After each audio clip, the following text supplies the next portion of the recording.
Not everyone's a grandmaster. But that doesn't mean these stars aren't some of the greatest creators and people in chess. Oh, The poor eval bar. that was one of the most exhilarating games I've been a part of. Presenting the best of the best Oh, the rook! that aren't the best. Oh, Danny. The I'm Not a GM Speed Chess Championship 2022. Oh King. no. We've seen the first Botez Gambit. What a way to start off. Evan would not be proud, Alex. Watch your favorite creators scramble and now Levy's up. It's me! It's me! Rook F1's me! Oh my goodness. blunder, Oh, Queen F7 mate! Queen F7 mate! and play some brilliancies. Wait, it's stalemate! What a find! What a find by Lars! That was amazing! Watch live on chess.com/TV.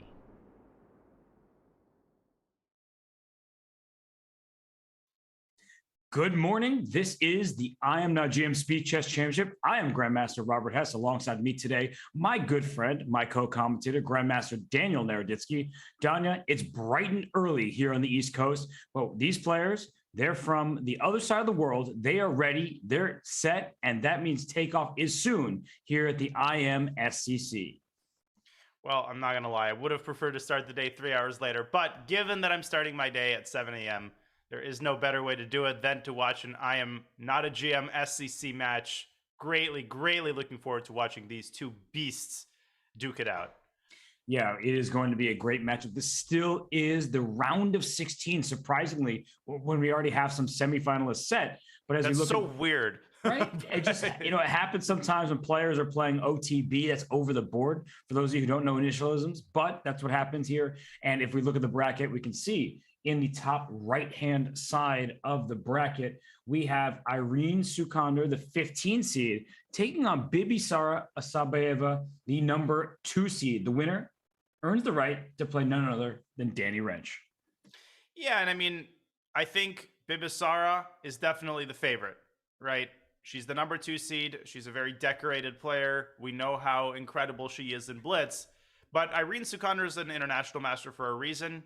She's also very experienced. And if she brings her A game, one thing that we see in the I Am Not a GM SCC, one thing that we see in anything SCC matches is that they're often a lot closer than we expect them to be. And the players often bring kind of a higher gear than we expect them to have. That's right. We saw in the 1 versus 16 matchup between David Pruis and Polina Shuvalova. That was actually very close to the Blitz. And then the bullet is where the 1 seed Polina was able to take control and win it by, if you look on paper, a very lopsided margin, but it really was a lot closer. So as you mentioned, Irene, she's very strong. She's an Indonesian international master. And as we see the insights, she has played not too much Blitz chess, at least relative to her counterpart in this match.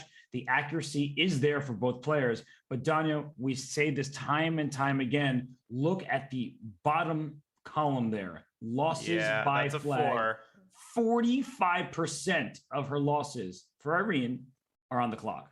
Yeah, that's a 4 in the tens digit. And that is what you want to be very careful about if you're Irene. And I hope she had access to these insights before the match, because if she has that metacognition that is where she loses essentially half of her games, and that is a staggering number, she cannot take her eyes off of the clock in a single one of the games. Especially not against Bibisara Assaubayeva, who is the Women's World Blitz champion, got second place in the Women's World Rapid, and is a rising star from Kazakhstan. So as we look at these Smarter Chess stats brought to us by chessgoals.com, there's one stat missing from this that I want to point out, Danya.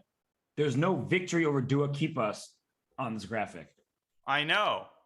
I mean, we're slacking big time, but a pretty big win probability predicted for Sara. So unquestionably, Irene Sukandar, she's going to have to buck the trend. She's going to have to get off to a good start, and we'll see if she has it in her.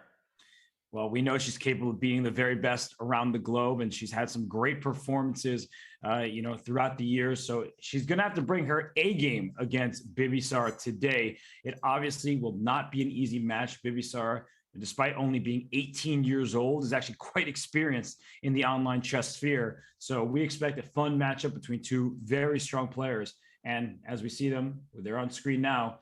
It's quite late in the day for them, even though it's early for us. They're ready. Yeah, it's evening for them. They've had their coffee or their tea or their poison of choice. And we're going to have 75 minutes of 5+1 to start. You know the drill. It's not a surprise anymore. We know the format. We love the format. And seatbelts fastened and mandatory. The game's to begin any second. I cannot wait. And these two players have a great style because they're both attacking players. They are fearless. And I mean, Irene Sukandar, she played in the Reykjavik Open recently. And in the second round, she played against Hans Niemann. And she was winning in that game. Unfortunately for her, she let it slip. But there were like pawns going, on both sides of the board and attacks for both. So she has that energetic style that really is great for speed chess championship events. Yeah, I saw that game. That was a sick game. Now, I don't know too much about Bibisara's playing tendencies. I don't know what her opening repertoire is. I seem to remember that, she even played in the RCC a couple of times and acquitted herself quite well. And she was very competitive against some of the top GMs. So, she's going to bring her A game, bring her top preparation to the table. And Irina is going to have to do the same if she wants to stay in this match. Right. And as I just mentioned before, the matchup between the 1 and 16 seeds, Polina Shuvalova and David Pruis, Irina is a similar rating to what David started at. But David, he came out blazing hot. He was ready to play. So we have a Queen's Gambit. Love to see that.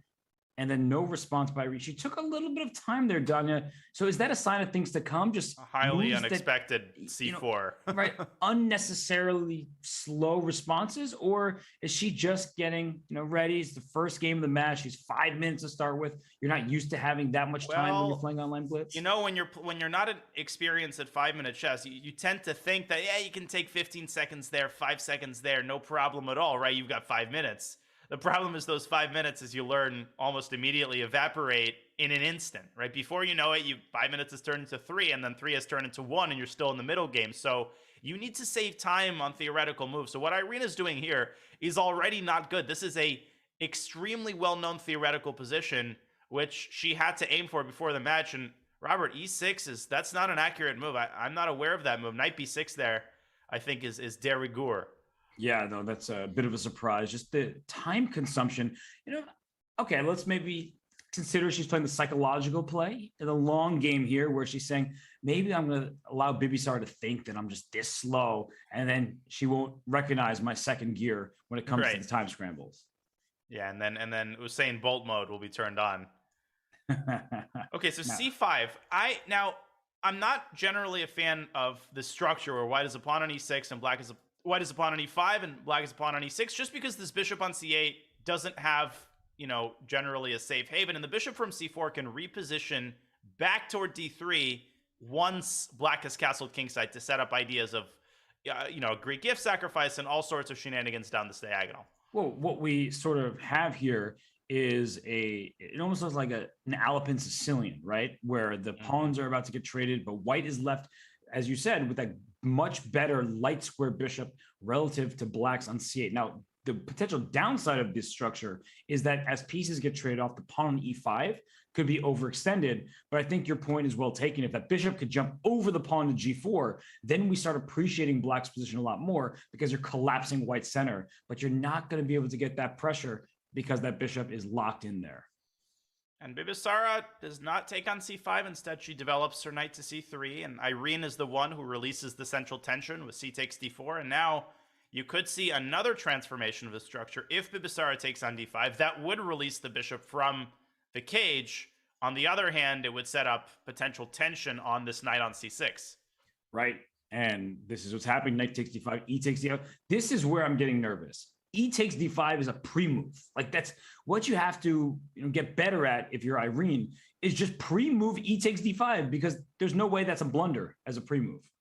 And now bishop B5 seems pretty automatic to me. Maybe Sara is just trying to find a response to bishop G4, but white's got an abundance of options there. Queen A4 or Queen C2, anything that really hits the knight looks pretty good in that position.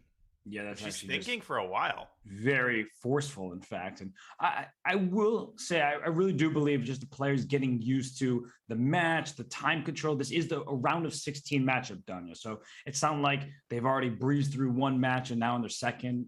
They're just getting started. So being very deliberate at this stage, Bishop b5 does feel, okay, right? She could have played this move in 1 second. She's a great bullet player. So I am with you, but I'm just trying to maybe contextualize things and allow the players a little bit of freedom to spend their time. No, for sure. Long time portion. And we don't want to sound like, the clock is the only important piece on the board, and that, taking 15 extra seconds is, punishable by law. So for Irene, she has to decide which bishop to develop, how to position her bishop. She plays bishop c5. I was worried about this slightly because of queen c2, but I realize now that there's queen b6, which really defends everything, and Bibisara probably has to take on d4 because that ship might sail.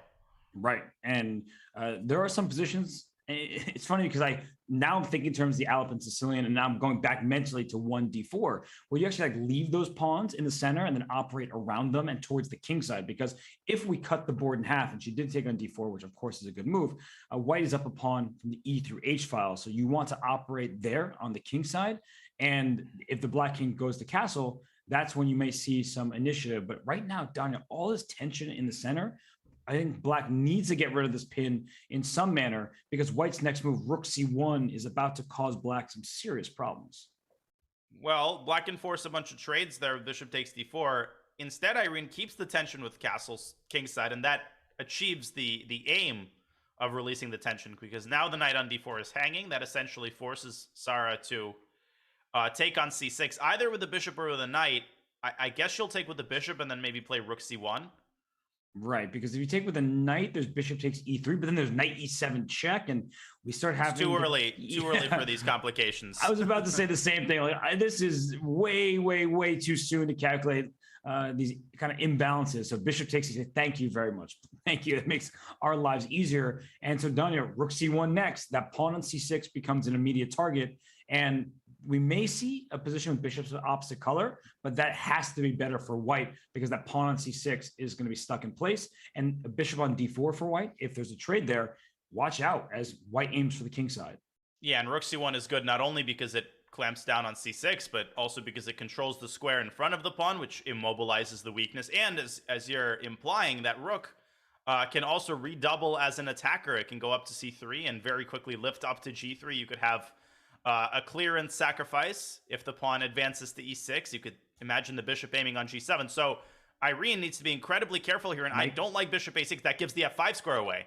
Yeah, there's knight, and also knight takes c6. I mean, there are all sorts of rook takes c5 and then knight f5, like all sorts of plans here.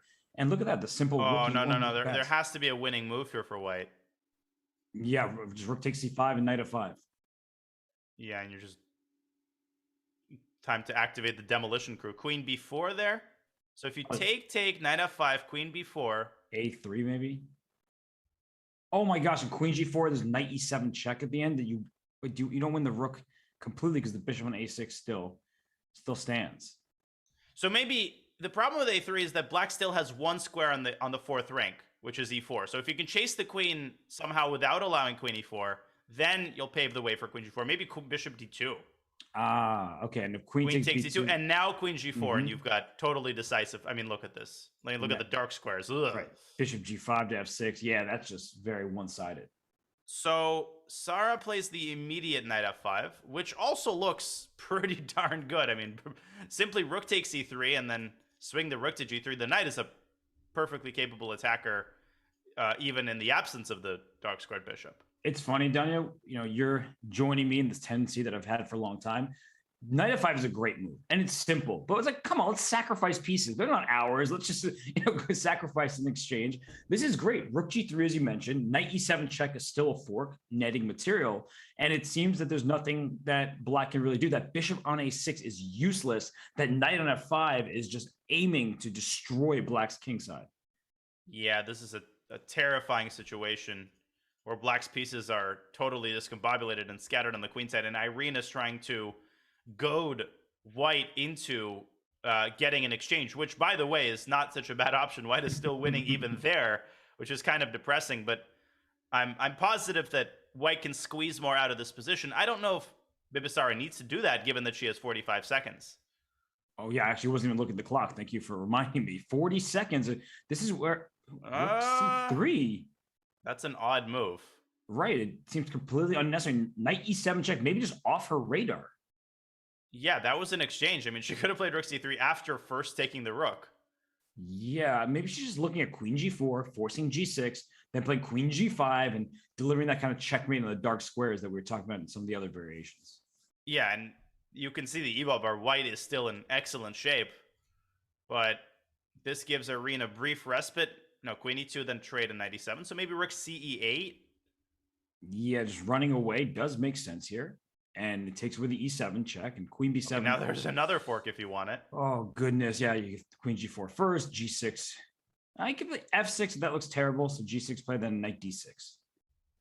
Yeah, Sara just has to think about cashing in here because it's easy to fall into this mindset where all you're thinking about is checkmate. And when you get low on time, that mentality can be dangerous. And this is probably a very strong move because Queen F6 is coming. Yeah, because you take the knight, there's Rook G3. We talked about that Rook lift a long time ago, and that's going to deliver the knockout blow. But ever since Irene moved her bishop away from C8, that knight could reach F5 with impunity, and that bishop never rejoined the defense. You just cannot afford to have your only existing minor piece, you know, lounging on a beach in Hawaii while your king is getting demolished. Well, it might be a beach in Indonesia. I mean, I'm looking at right. Background too. I see some water and trees and trying to figure out where that is. But Bibisara, I mean, she's just cruising here in game one. You just got to initiative out of the opening and never let it slip. Wow, it's only a 20-move game. I'm a little bit surprised. I thought we'd made more than 20 moves. Irene's still trying. She plays F6, but I think simply E takes F6, and there's just way too many threats. Knight E7, Knight D6. All you can eat here. Yeah, 97 looks really nice. If the king goes to F7, that rook can go over to H3. This obviously looks good as well. Oh. Okay, well, it was a hopeless position. So if you're going to blunder your queen, it's great to do in that moment because you're like, oh, I blundered my queen. That's how I lost. You can forget about all the other bad things that happened before that. Yeah, you might as well get it out of the way in those positions. So that was totally deliberate. You know, she was just, you know, appeasing the gods, the Botez Gambit gods, so that they don't demand another sacrifice from her at a more inopportune moment. Precisely. So here we are, game two. Let's see how Irene responds with the white piece. And she's going for Knight C3. We might get some kind of Jababa London, and we do.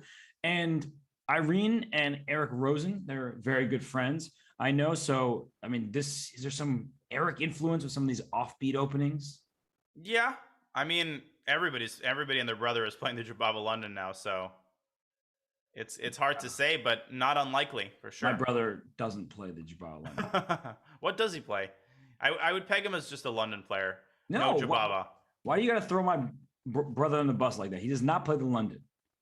I mean, neither does mine, but yeah, I don't know why I'm on a campaign to prove that people play the London. As if that's such a damning quality of your character. It certainly is. Okay, we do not accept London players on this channel. No, I'm just kidding. Everyone is welcome. But right now, the knight just felt welcome to the E4 square because White's knight jumped out over to B5, and now it's just retreating. Yeah, this feels a little iffy. Queen A5 with a pin over here. Yeah, and you certainly don't want to go up to D3 there because of Bishop F5. No, you have to already give away a pawn.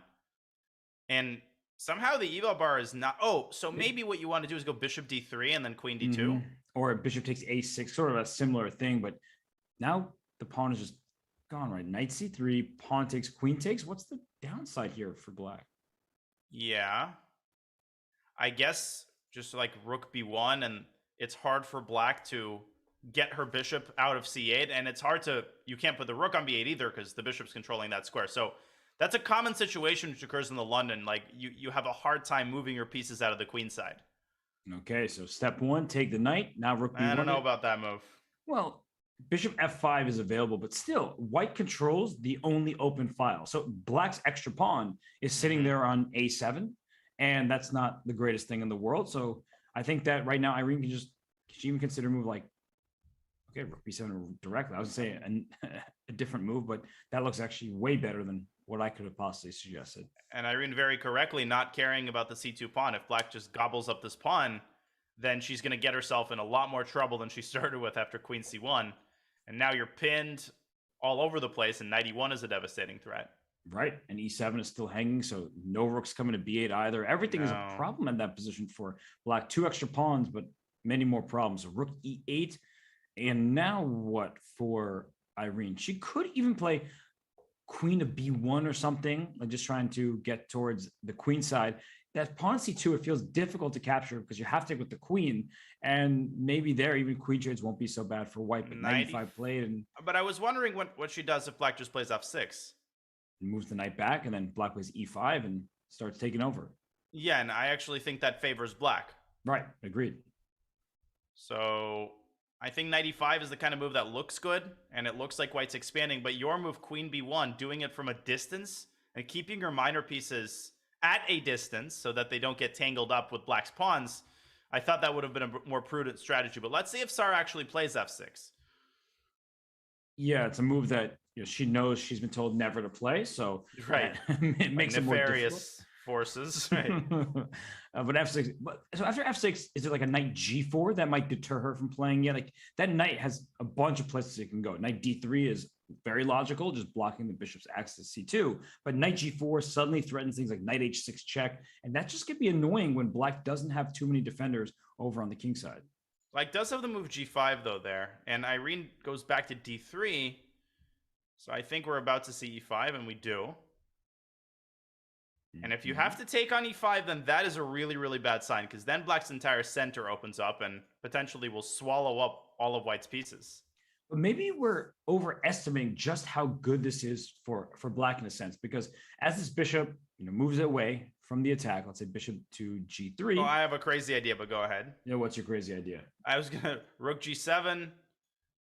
No, but I'm hijacking the conversation. I was going rook g7, knight e5, and queen e1. Yeah, I knew you were thinking that. Actually, it's funny. Before you even said you had a crazy idea, I knew for a fact you would think it's queen b2. You're going to play queen b1. Yeah, and pretend that I'm very cool and I have friends. Wait, actually, that might just be a draw, which is really cool. No, I mean, if I play queen b1, white is better because queen b7 is... Oh, yeah, but I meant after queen e1, like you might have to take on e1 and then just opposite colored bishop. Bishop e5 is the idea, intermezzo, and then I recapture. But the point is black doesn't have to take on e5, and probably white has insufficient comp here. Anyways, Irene isn't as crazy as I am, and she goes back to g3. Cooler heads prevailed. So what I was going to say actually after bishop g3 was that black has this problem where, yes, you have this nice center, but it can collapse at any moment. And if you're not careful, if you move your rook away from e8, that rook takes g7 check move then will win white a queen. So I think the position actually is maybe more difficult in some respects for black to play. If you go rook a to b8, you drop a7. So all of a sudden that rook on b7, it's making its presence very much felt. And I think that it's just harder tactically speaking to play this position for black. And the rook takes g7 gods are beckoning to me once again, but I love the way Arena's playing in this stretch. Queen b1 continuing to improve her position, and black is just uncomfortable. Weaknesses all around the board, and as you said, white controls the only open file, and often that's the only thing that needs to be said. Yes, and after a loss in game one, this is the perfect position to have in game two. You control everything.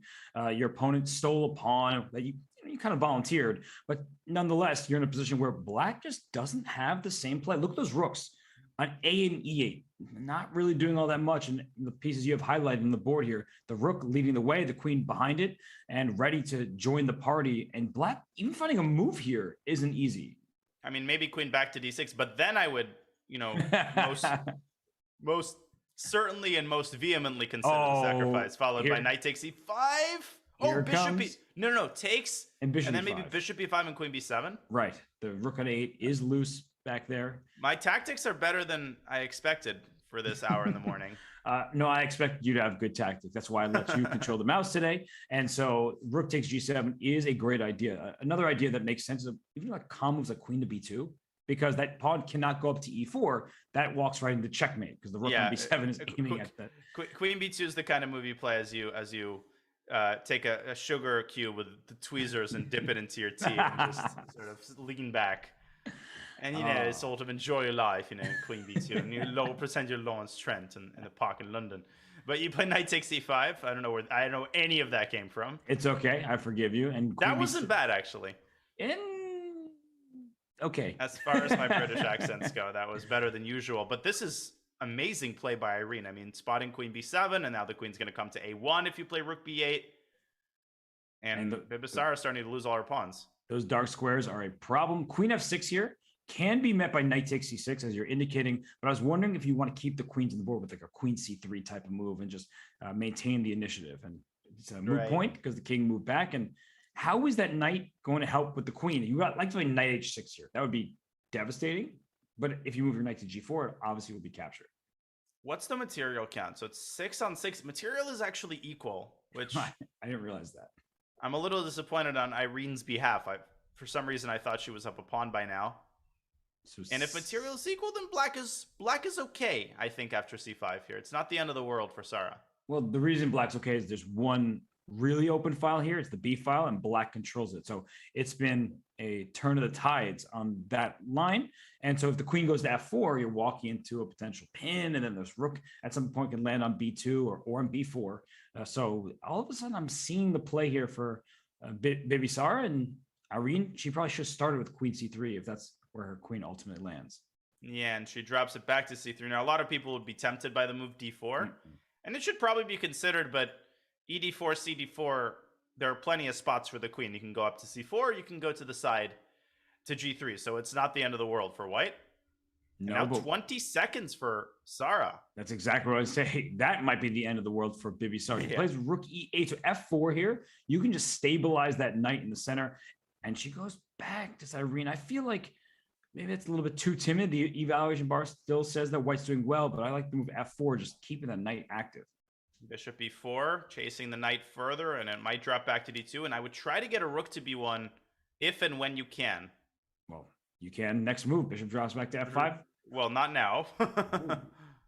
Knight e4, rook e4, queen d3 speaks to me a bit because that rook is loose, the a pawn, but she takes first. And taking rook e1, how's that end? Bishop c6, then you trade, go knight b3, and then there's bishop f7. That a2 pawn in the corner can be targeted there.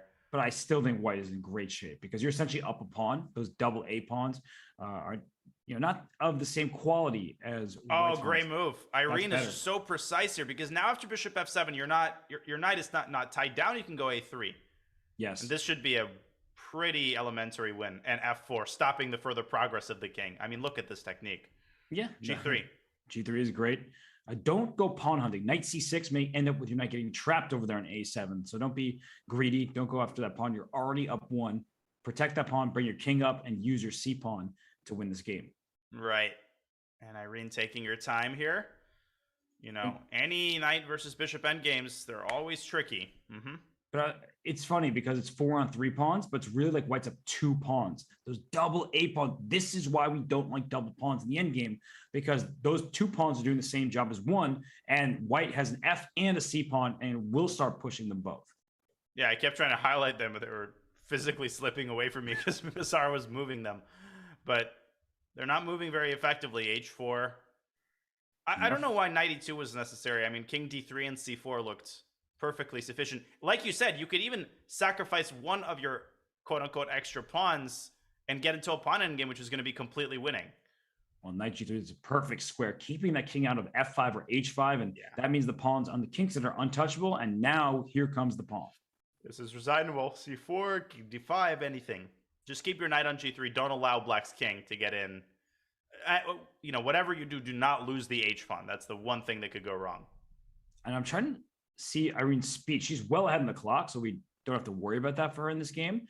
But I'm just wondering as we get to bullet, right? We're getting a little insight into her play when the time starts dwindling, and she's moving deliberately. And why not when you're up in this end game like this? Yeah, she's taking like a second and a half, 2 seconds per move, which is a great pace, and she ties the match at 1 apiece.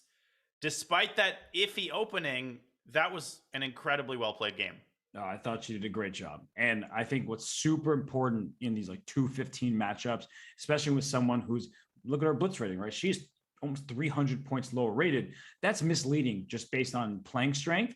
But if you start losing your first 2 games, you feel like, okay, I have no chance. Now it's 1-1. She just played a really nice game, and she feels most likely she can go toe to toe with Bibisara as long as the amount of time starts with more than 1 minute. And I think in this year's season of SCC matches, we've seen more players who are willing to change their openings when they're not going well. So you saw in game 1, a Queen's Gambit accepted by Irene. That didn't go well, and she immediately switches to a Queen's Gambit declined, and they've reached a Carlsbad structure. Let's see if this pans out better for the Indonesian player.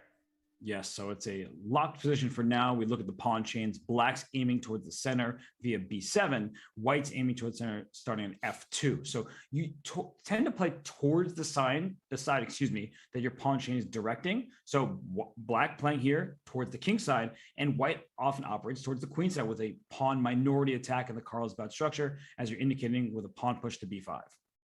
Yeah, and the ultimate goal is to attack essentially the kingpin pawn on C6, because if you can either force this pawn off of C6, then D5 becomes incredibly weak, or if you can isolate C6, then it is quite easy to attack because your queen on C2 and potentially a rook on C1 will be very well positioned.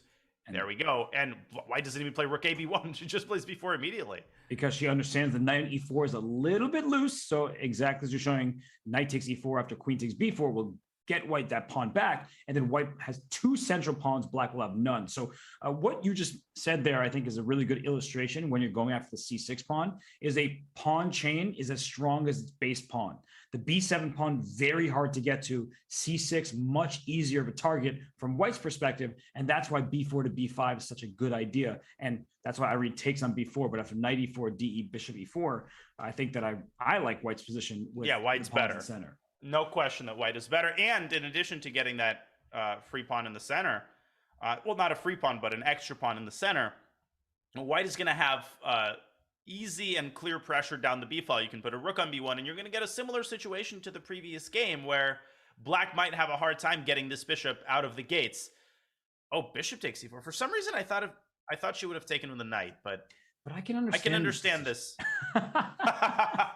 Stop it, Danya. It's too early for us to be saying what the others need. You could see that wasn't scripted. That was flat out, literally synchronized. Yeah, but I think we were both thinking the same thing, that look at White's pawns, all on dark squares, right?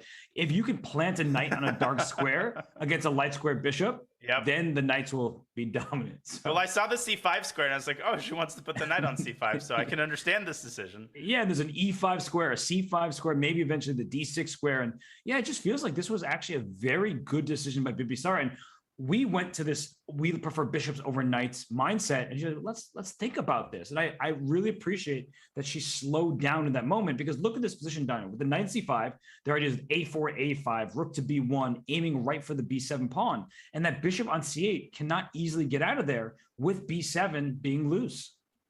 Yeah, this is, the more I look at this, the nastier the position becomes. And queen c4 is probably a good defensive move. Now, if you're White, you certainly do not want to trade, because then Black will be able to go b6 and kick this knight off of c5. So, if you're Bibisara, you're considering moves like queen b2, although that might walk into knight a4, and she does take. Are you surprised, or am I unjustifiably criticizing this move? No, I am surprised, but with the move rook c1, if you move your knight back, as you just did, it's hard to play b6 because c6 then will be vulnerable. So I kind of agree with you that I liked keeping the piece on the board, and especially not allowing that knight to hop around. But still, the pressure is there from White's perspective. And what's Black's next move if you gave her a free turn? Well, I still think that b6 is probably the lesser evil. b6 and then bishop b7 and rook a c8. And I mean, you're not really playing c5 anytime soon. White's got that square under lock and key.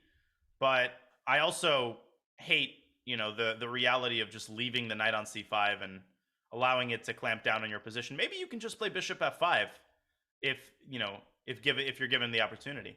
Right, but rook a to b1, Black may think that she's bishop to f5, but you have to start calculating exchange sacrifices. With knight takes b7, and it feels like White would have a good play there.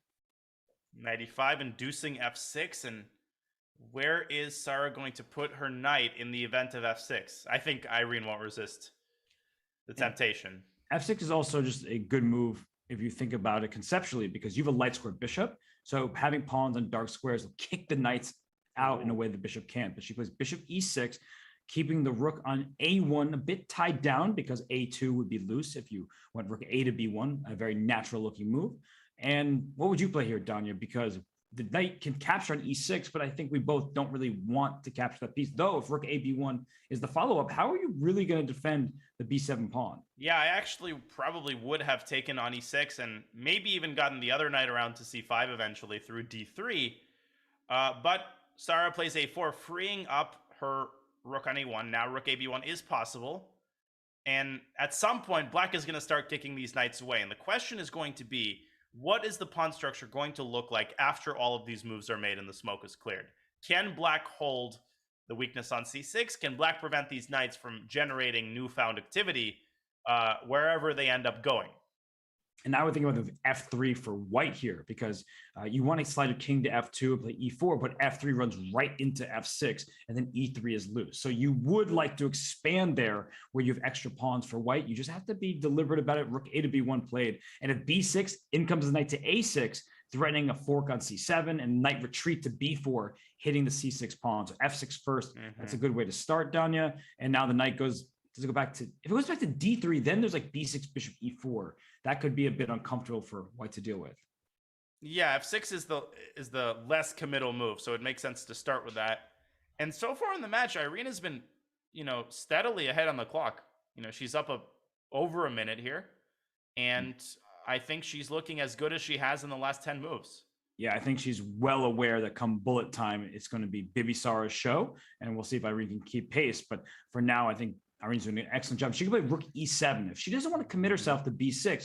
And rook e7 is a good move for multiple reasons. We're talking after b6, the move knight a6 is there, and then knight c7 comes with a really big threat. So rook e7 just preemptively takes that out. Now, the problem with rook e7, or maybe the downside, is if white plays a5, will you really be able to get the move b6 in? But the move a5 has the drawback of giving black the b5 square for her knight. So there's all of these pros and cons to every single move. You have arrows in different colors.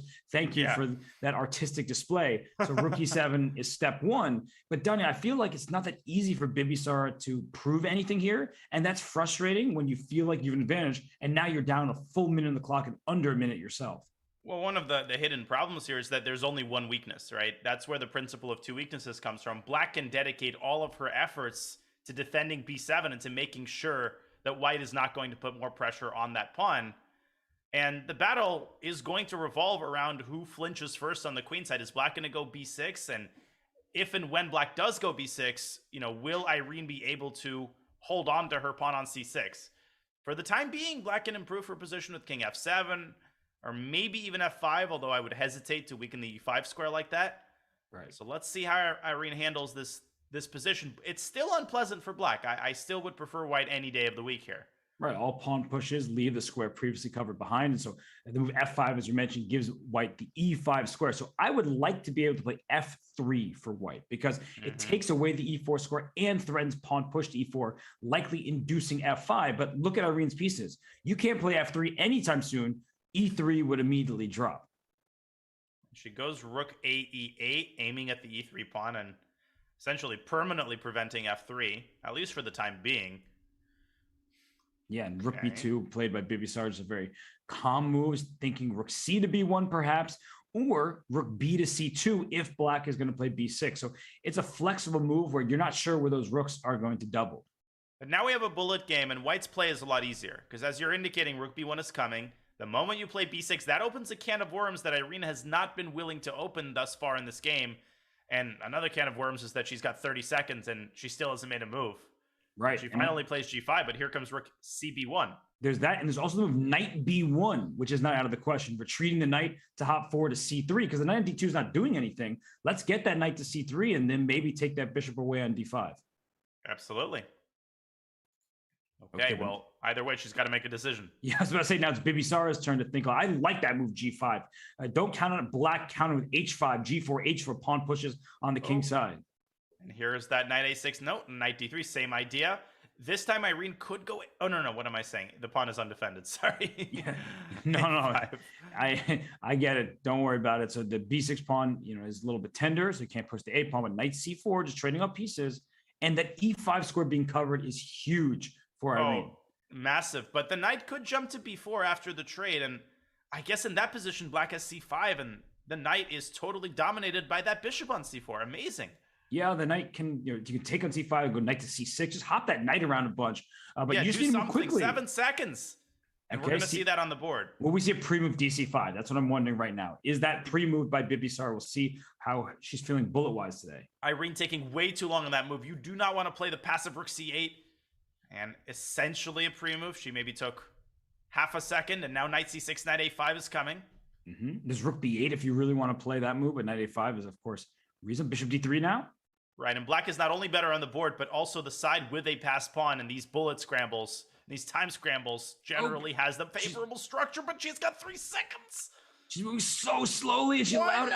F4, one apiece. Oh, but now black plays f4. Uh-oh, no, but Irene's losing control of this. Move! Yeah, she's moving so slowly. C4. She finds it. Knight's trapped. Oh my goodness. Oh my god. Oh my gosh.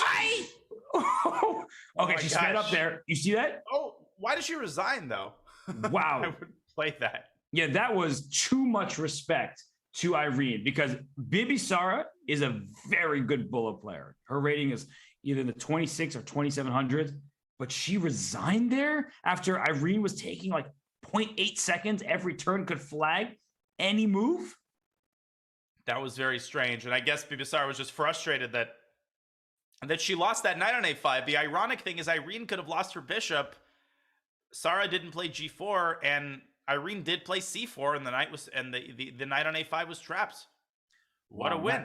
That is very respectful there. It's like the other day when we saw Dubov and Kamsky playing, and Dubov gave that draw offer when he clearly could have flagged Gata. So, right. We appreciate that from the players. Bibisara, she is fantastic. She'll win other games, but that one she resigns. And now Irene, who lost game 1, is ahead for the first time today. And Irene sees no need to vary her white opening. She won game 2 with the Jababa London, and she plays it again in a slightly different type of position this time. I'm sure also pretty much love equal. that bishop on b7 though. Great piece. Oh, amazing. Yeah. Incredibly active with tons of prospects. Okay, now it's looking a little bit better. It is. And after knight d7, the queen has to take on d7, but that's probably what you want to do anyway. And as you point out, the bishop goes to e5, and white at some point will flick in this move a5. And if you're not careful, that can ruin your position if you're thinking about it from black's perspective. In fact, after knight d7, queen d7, already you should consider a5. Now, here black has a classic bailout, c takes d4, and then b5 if she wants it. But of course, this creates a gaping hole on c5. And in some of these positions, you actually see that knight traveling all around the board to get to the promised land on c5. And a5 has been played. Let's see how Sara reacts to this move. Right. And if knight takes e5, you take with the pawn perhaps, and that might be a problem on the d5 square in addition to b6. So takes on d4. Okay. And just whoa. Queen d4. Walking right into a potential pin. That is a very bold move. And I mean, that looks really dangerous, but I guess there's no way to pile up pressure on the pin piece. With that in mind, black should play b5, but we're looking at this position and you want to move that knight from f6. Like, can I please go knight f6 to knight e8 or something? Yeah, it drops d5. It doesn't quite work yet, but I think the problem is longer term for white. After black plays b5 and e6, white's fingers are going to start slipping away from the ledge. Eventually, this is going to come back to haunt you, and you're going to have to take on d7, and you're going to have to yield black, spot black a very nice pawn center and potentially a knight journey to c4. How about the move queen b4 here? Because the 95 is protected for now, it looks very weird, but I think one of the ideas that white wants is to play rook to d1 and start aiming towards the center, but she starts with rook d1. Can't really blame her for that. E6 looks quite standard. I am worried that bishop on g7 is very powerful.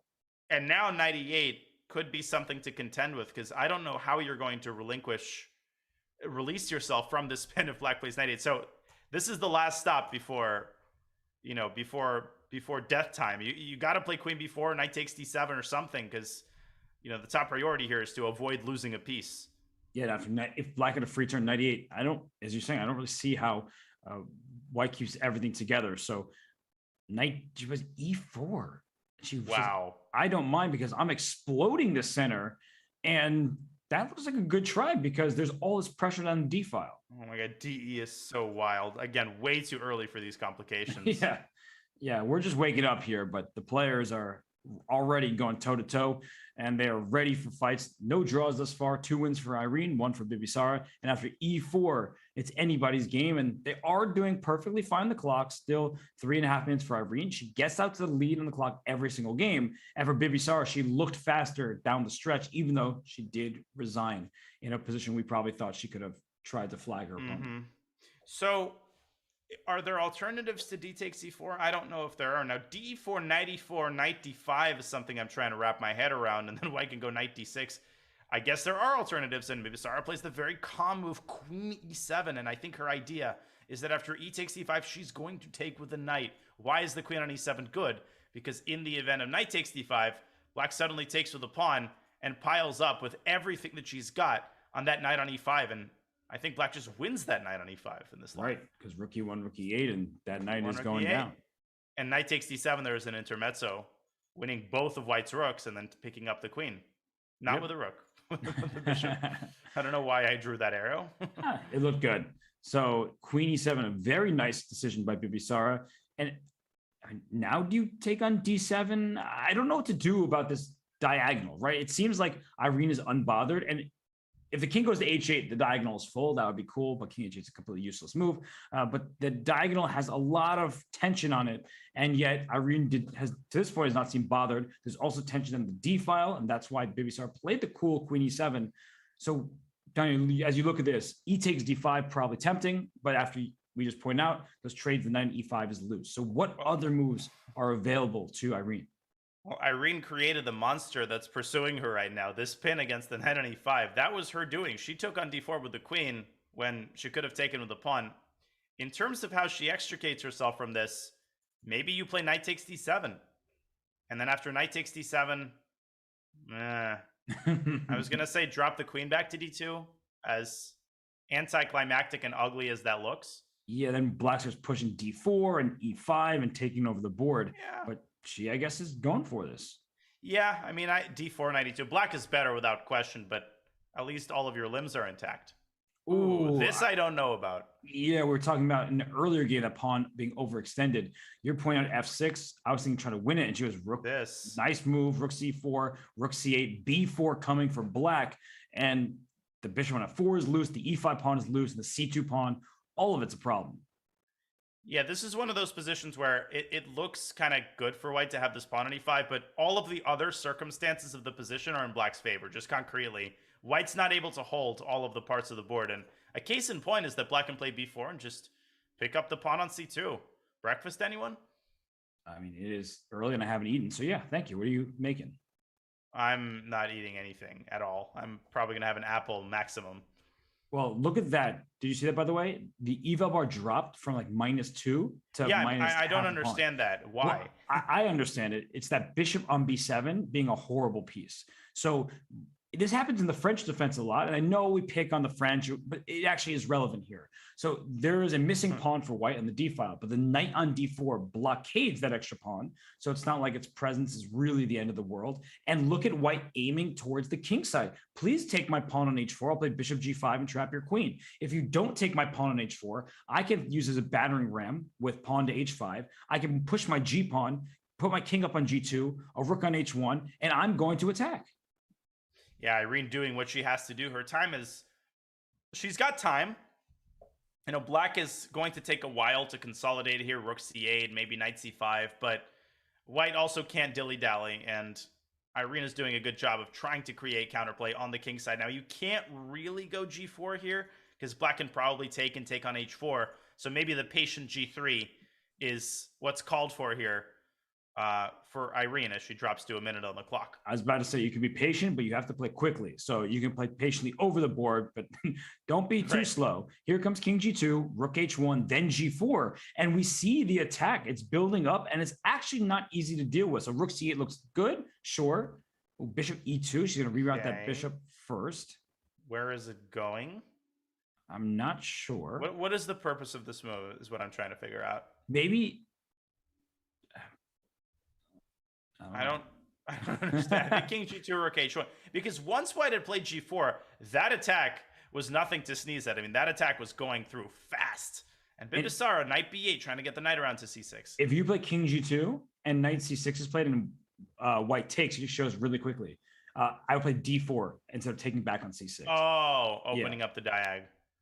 And there's G4. So Irene, she didn't prepare it in the way that we thought she would, but she plays it ultimately. And if she can get H5 in, checkmate could come within 3 moves. Bishop F6, Queen G5. I mean, White strikes fast. I mean, you play bullet the highest level in a bullet game. This is looking amazing for White. Yeah, but on the flip side, the E5 pawn is hanging. And what you pointed out is that if the knight leaves D4, then Black has the possibility of opening up the long diagonal with D4. And if Black does that, then your attention is going to be permanently divided. You're not going to be able to attack on the king side with single-minded focus. And there we go. Okay, Queen F4. Play it quickly. Just move Queen F4. The queen. Automatic. You're not taking that pawn, that's for sure. So what Black needs is to put a queen on C6 and trade that knight on F3. So knight takes D4 would have allowed that. So that's why it's good to avoid. Now H5 is coming. It's not easy for Black to find a move here. Knight E7 is a good one, though. H5. Play it anyway. Indeed. And you got to put your head down and go. Okay, maybe take a knight G6. Knight F5. That's a great move. And the problem for White is you can't play King G2 very easily because you're walking into a pin. Yeah, maybe H6, H7, as weird as that sounds, trying to force the H file open, and then maybe you walk into a pin with King G2. Right, and then we'll play Rook H1 and all that good stuff. So H7 actually looks like a very reasonable try. She takes on F5 first. So I understand the impulse to eliminate that pesky knight, but that creates a whole host of other problems. Like Queen C6 is going to come. Yeah. But then H7. Right, so don't do it now. H7. Oh, no, king takes H7. Oh, my God. Because Bishop H5 at the end. That's huge. But it's the only chance you've got to play H7. Now King H7. Yeah, no, even Bishop F6 and King H7 just close this side of the board down and Black's up material. Now it's basically over. Takes in Rook C1. Yeah, Black gets to attack now. Irene's not gonna make it. Yeah, that's I think is a sign of what is to come in the bullet segment, right? Like she just froze. She was playing her moves in 3 seconds when she had under 30 on the clock. So Irene, she had 2 pretty good games there, and this one was looking interesting, but the clock was her greatest enemy. And another Queen's Gambit accepted. This time Irene playing the E5 variation. And as far as I know, Knight F3 is the move here. I think Black can just play Queen takes D4. I think Bibisara confused the move order and Irene didn't punish her. I wonder though, yes, it was a possibly confusion because you're right. But Queen B3 at this point, and it's just like, I'm going to do this in Blitz because it looks fun. Knight E2. Right. And just go. Send it. That's totally something I would play and then look up to pretend that I'm remembering some sort of vague theory. This was yes, of course, MVL, against, Topalov from Norway 2010. Right. And we actually have seen now a pawn sacrifice. Right? Black is up a pawn, but look at the eval bar saying White's in pretty decent shape because look at 3 minor pieces developed for White, 0 for Black. Yeah, and the bishop is totally dominating along this very important diagonal. Bishop e6 is possible in these positions, but it comes with a very hefty price tag. White's going to trade and say thank you for permanently ruining your pawn structure, and then White's going to stick a queen on b3. And the other thing to remember here is that Black generally doesn't keep that d4 pawn forever. Eventually, White's going to go knight b3 or bishop d5 or one thing or the other, and White's going to recover the extra pawn. Yeah, right now, take and play queen b3, like automatic. Yeah, totally. I mean, this is just amazing for White. So I was about to compliment Irene's with knight h6 because not many people would put the knight in the rim like that, but it was a good move so she could castle. But bishop e6 was premature because b7, e6 are on attack. The only way to defend both is queen c8, like in Italian positions. But then d4 falls, and black's best thing was being up a pawn. Now you're even in material, and you have the worst pawn structure with an isolated target on e6. And Irene's face kind of says it all here. Yeah, this is just not good. This again, you can just read it. I mean, it's just like a universal chess player expression when the opening doesn't go your way. Okay, but b6 was a good response. Like, yeah, I understand preparing c5, yeah. In this way, she doesn't lose 2 pawns, right? In many of these other positions, she would have dropped a second pawn. Here, she gets to keep her material, but the eval bar is sky high, Danya. What is it? Well, I would have considered b4 for white, just to sever the connection between the d pawn and the c pawn and discourage c5. You're all about that severance. You know, one show comes out and you're just trying to do it. I actually understood it that time. Yeah, no, you got a pop culture reference. Round of applause. So c5 played, and yeah, the knight on c4, knight f3, you can bring one to e5, but that was available earlier. It's a pin, and black has that covered. So just queen d7 is tempting to me. I don't mind a queen trade with black's very healthy pawn chain. I think Bibisara didn't realize how much better she was. She's playing this as if it's like an equal position, but if she had understood that she's much better, I mean, she would have played a lot more decisively with b4. You know, now Irene is fully developed, and if anything, it's black who's playing for an advantage. For sure. And I like queen d7. I thought trading the queens would have been useful, but this still looks, you know, very playable. The reason why a queen trade was favorable for black in my eyes is look at the king safety. White's king is perfect on g1, and white has 2 extra pawns, the f and e pawn, as we cut the board in half. So e5, e6 may be a threat. It's just some vulnerable squares over here, especially with the queen on g4 aiming at g7. So I like the potential in white's position, and I also like her clock. Yeah, over 4 minutes for Sara, and queen f6 by Irene preventing e5. But how does white improve? Like queen g3 maybe? Okay, or this is go f4. That makes... But now there's knight e5. Although you could take the hit and then move your queen back. And as you're saying, once these pawns start marching forward, there could be problems. Right, because it's, you know, even material. And I think this is what's confusing for people sometimes, is like the position should be even. We have the same number of pieces, but you're not playing on the same side of the board. Look at the C and D pawns. That's a great little pawn chain, protected pass pawn. And the D4 pawn is the most advanced pawn on the board. So a lot of end games will be favorable. But right now with F4 and E5 coming, as you point out, it feels like white is just full steam ahead. Send them up the board here on the king side. And that's why I like talking about kinetic and potential energy, right? In terms of the current position, black's pawn structure unquestionably looks nicer. But if you ask yourself, who's got the most potential, you start understanding that white's kingside pawns are, you know, nothing to sneeze at. And here we go. I mean, f5, e5, f6, all of that comes so quickly. And the problem is that if a pawn lands on f6, you're busted. Knight c4, f5 was winning for white on the spot, and Irene is forced to drop her knight back, and, you know, white continues to expand with a move like knight f3, although maybe that walks into queen g6. Yeah, you would like to play f5, but then maybe black can stop white from pushing the second one. If you get both e5, like if e5 is played and black doesn't prevent f5, black's just getting you can almost resign. Yeah. Right. So you have to stop those moves, and f5 immediately gives black control of the e5 square. And then e5, maybe black has to play queen f5 or knight h6 to f5, something like that. But the point is that you are not allowing white to get that second pawn on the 5th rank. I think I would go e5 because that creates the possibility of knight e4. And if you play, okay, she plays f5. Ooh, I didn't like that for sure. Yeah, because queen f6 and knight e5, this gives black sort of a complete blockade on the dark squares. How are you ever going? Oh, maybe queen f6, she wants e5? Ah. Knight e4? Yeah. Whoa. What? Whoa. Where is she going? e5? Oh my gosh. I didn't even see that was a legal move. But how can you allow e5 like that? Yeah, no. The queen, look at black's king. There are no pieces over what there. is Irene doing? She's just taking like a completely meaningless pawn in the face of this. I mean, just knight f3 even. What about throwing f6 and then f6, e6? g6, and e6? Yeah. Oh my gosh. Yeah, no, this is like, Irene is way too strong to play with a queen a2. And I think this is just like getting a bit frantic. You're not feeling comfortable in the blitz portion. You just lost the game because of time trouble. But this is just Oh, I mean, look at this. Look at those pawns. EF and queen c7, queen g7 is checkmate. This is over. And maybe Irene didn't realize that after queen f6, she was actually stopping e5. Who knows? But that was a total and utter mental hallucination. And now white's going to crash through down the e file. Oh, right. Pre-moved. That's brutal. Well, as we've been talking about, we know how good Bibisara can be come bullet time. And she shows that even with 2 minutes and 51 seconds left on her clock, she will not be deterred from pre-moving, as that move is just good, threading rook e8 in the back rank checkmate. And rook e8 basically you should pre-move.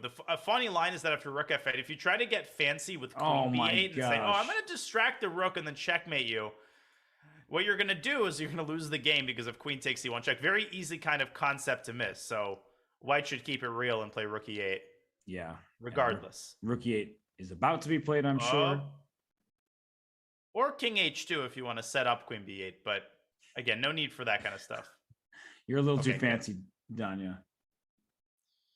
It's all over. Rook e8 and rook takes f8. And there's going to be mate in 400 different ways. Yeah, the knight f7 blockade the passed pawn, but that's queen really B8. All it's doing. And yeah, queen b8, so you can take on f8 and then bring the next rook down, and that wins the game. So, wow, queen a2, Danya, that was a decision that Irene surely wants back. I mean, it just really an unspeakable blunder for a player of her caliber. Yeah, that is very disturbing, and that will bring her down by 1 point in the match. It's still a very close match, but these Queen's Gambit accepted positions, they haven't gone her way in general. And I think there's a broader problem here that she needs to address with her black openings. I thought that the Carlsbad position she got was a lot more up her alley than, you know, these various QGA positions that she's trying to go for. And once again, we have a Jabal London, so we'll see how this one develops. All right, so Bibisara, she's going to stick to this response. It's been working out very well for her, and especially that game where she put her knight on e4 coming up and then played c6 and queen a5. So that looked very nice for black. And so they're going to repeat that line, and Sara is probably thinking about knight e4 and weighing the options here. Although now white can castle. So that was that the situation No, I think she changed. Yeah, not quite. Yeah. There, I feel like black had played c6 and knight e4 before white castled. Right, because so I think Bibisara castled. Maybe she's regretting it now. Maybe she's like, wait, I just did that by moving with my hand rather than thinking about it. And she plays c6. So this has changed a little bit. And while the knight goes back to b8 again, this is going to be a thematic match. Yeah, it seems that Irene has essentially decided that she's going to keep repeating the Jabal London, and she's getting, you know, very reasonable positions with white. So I totally understand her decision. I always like some variety, but you can't really blame her for this. Bishop takes c5, and if black moves the knight away from f6, then white can take on g7 and prepare e3, e4. Right. And here I would play bishop d3. Not f3? Variety what? I was going to say variety is the spice of life. Exactly. But I thought you were going to play f3 so you could be a little flexible with your pawns. But this is a very Jababa London type move. The point is that after bishop d3 cd, you have this pawn mass in the center, which is controlling a lot of important squares, and the queen can get out to b3. I really like this idea. And queen b6 is always met with knight a4. So it's still equal, but it can be a tiny bit unpleasant for black to have to deal with that. I buy that. It makes perfect sense. And watch after bishop takes d3, queen takes d3 will be played. So, you know. Right, of course. You know, obviously a perfectly reasonable move. So rook e1, it looks like Irene is aiming for the move e4. Not sure she'll really want to do that, especially with the rook on d8, because as the trades happen, the d4 pawn will be a potential target. Yeah, maybe queen f3 is slightly more zesty. I don't think the queen gets in any trouble. I mean, bishop g4, you can slide down to g3. Yeah, Irene plays a different kind of improving move. She plays a4, just expanding on the queen side and preparing to grab more space with a5. Yeah, and after a5, knight a4, knight c5 ideas is a very typical plan from white's perspective of trying to get the knight to improve. And that's why black says, hey, speaking of knight improvement, I'm just going to toss my knight in the center. And if you take it, then you open up the d file, and perhaps black can get some pressure there.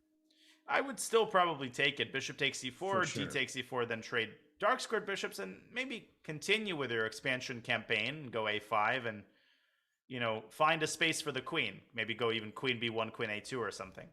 No, I actually like this for sure from White's perspective because knight against bishop, when there are no targets for black to exploit, that seems very good. But watch out for bishop g4, queen f5, bishop f3, just going right for the white king, as there aren't very many pieces over there to defend. I was a little bit more worried about h5, h4, h3, but it's the same problem. And if after h4 you play h3, then I'm going to send that g-pawn down the board, kind of like Irene could have done in an earlier game. And I think Sarah has violent intentions here as she drops her pawn down to h4. All of a sudden, storm clouds begin to gather around White's king. And this seems counterintuitive, but that is definitely not what I was going to recommend. I would say maybe White should play f3, pushing pawns in front of your own king when you're about to be attacked. But f3 instead of knight to a4 would have put pressure on the e4 pawn and then allowed if e takes f3, g takes f3. And I thought that was just a way that maybe White could get out of this completely unscathed. I completely agree. The king can hide on h1, and then you can prepare central expansion with e4. But now it's too late because Sarah has played h3, and you're going to have permanent gaping holes on the light squares.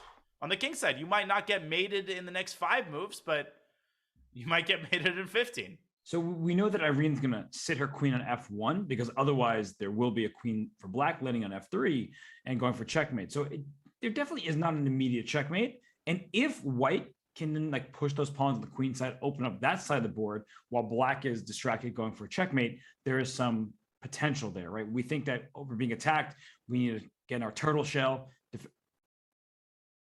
I wasn't expecting that move. So f3 now. Wow. Okay, so that gives black an important choice. You can play h takes g2, or you can play e takes f3. Yeah.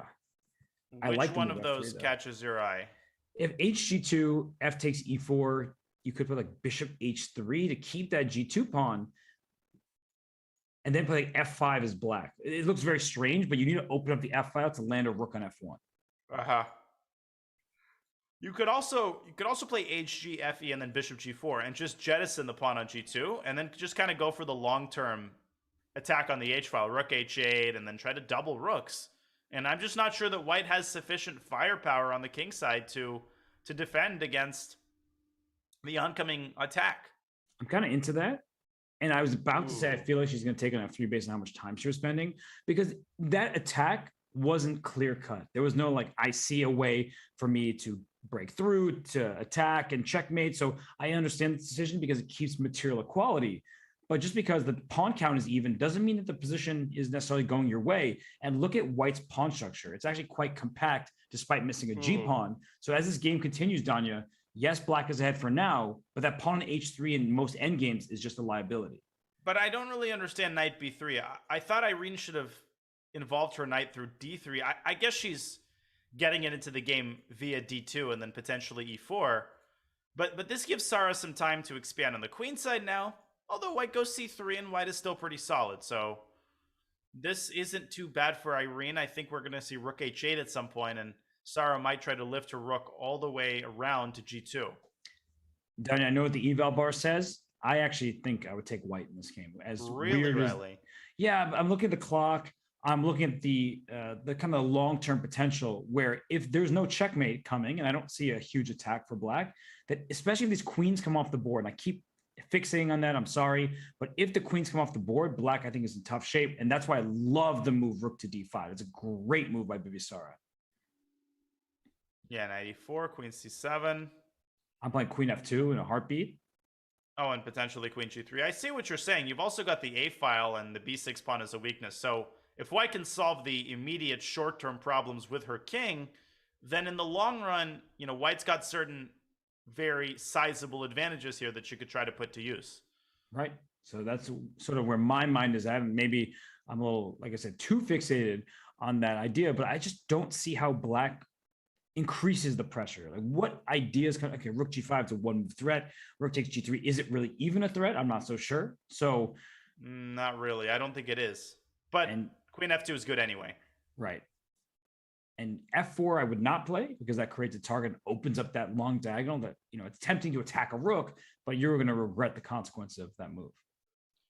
But what if black like sticks a queen on f4 or maybe plays even no, e5 is not very effective. Queen f4, I'm taking on e7.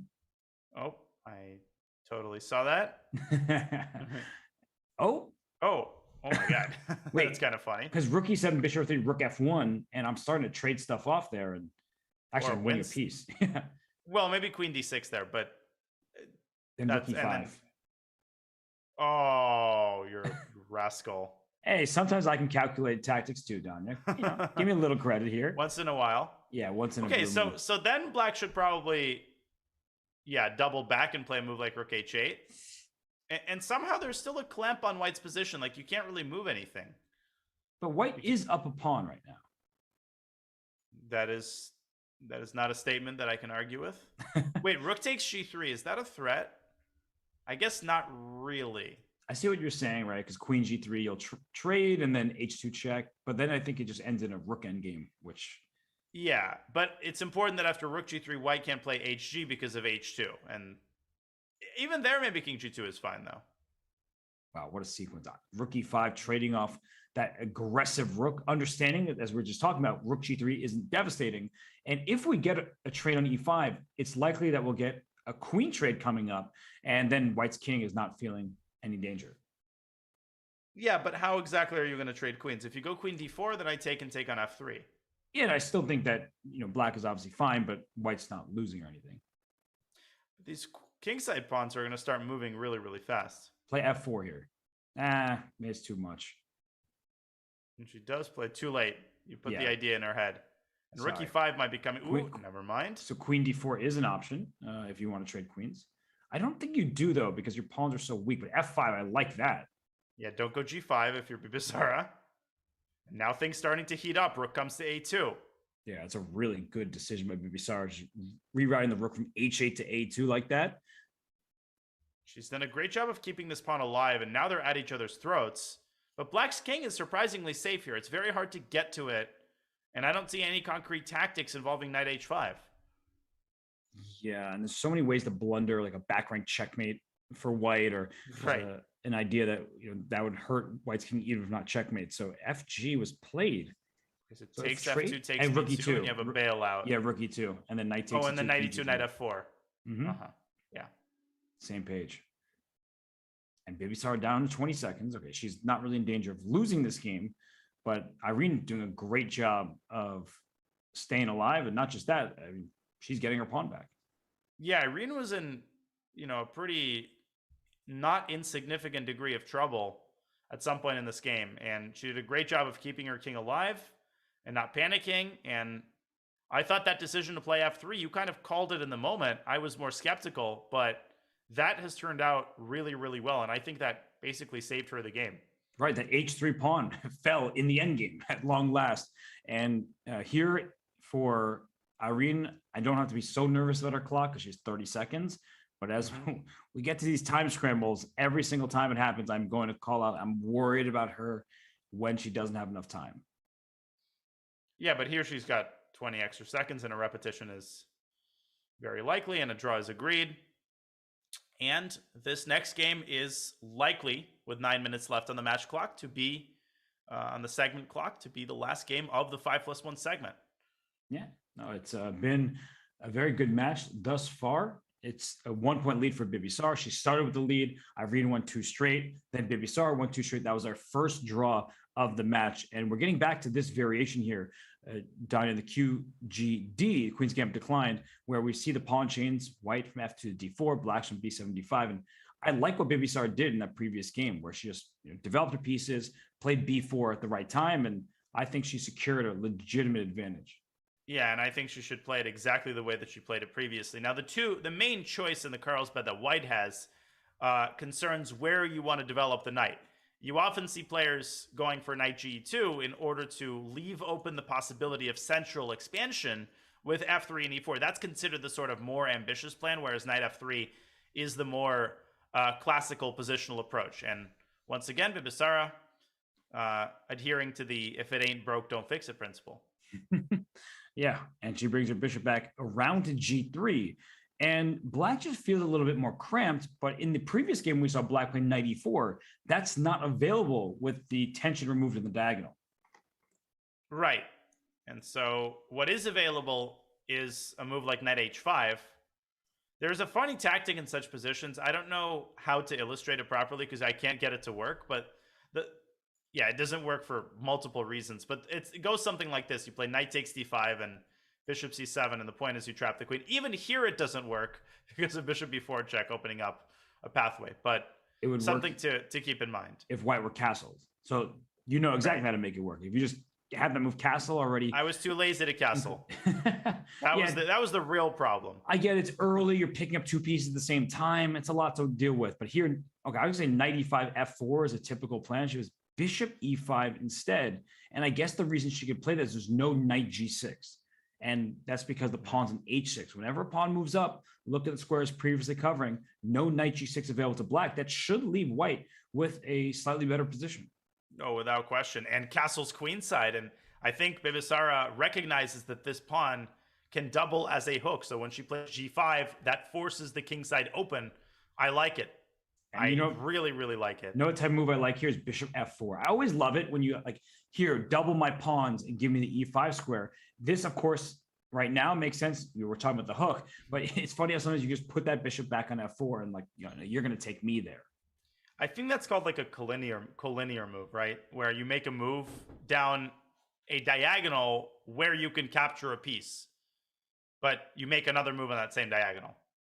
So if I'm not mistaken, that's what the cool people call them these days. Yeah, Not that I would know. If you're going to use like mathematical terms on me, I'm going to be here for it. So I'm also here for Bibisara's attack. Bring a rook to g1. This is looking scary. Yeah, rook g1, fight me. I mean, bishop h7, knight f7, queen g6. At this point, you got to start thinking about all sorts of sacrifices. And at this point, I'm thinking that claim you made, this is probably our last game. I don't know how true that's going to be. Yeah. Maybe you might get mated before 5 minutes and 39 seconds is up. Although bishop h7 check, forcing the king to f8, I don't think knight f7 lands a checkmate. No, so there's no hurry. There's no hurry at all. You just go knight e2. You can even go knight f4. The saddest thing for black here is that she is nowhere near creating any kind of counterplay on the queen side. I mean, it'll take another solid 3 moves before black even creates a single threat. No, this is looking miserable. And she plays a5 because she has to try something. And white can also play rook g2, rook g1, and then knight takes f7 is clearly about to happen. Yep.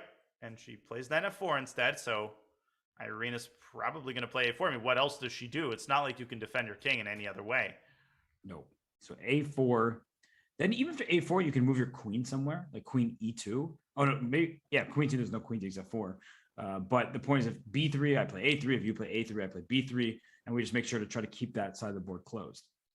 It's important not to fall in love with this idea that I brought up earlier. Bishop h7, knight f7. I can really quickly show this if we bring up the analysis board. Bishop h7, king f8, knight f7.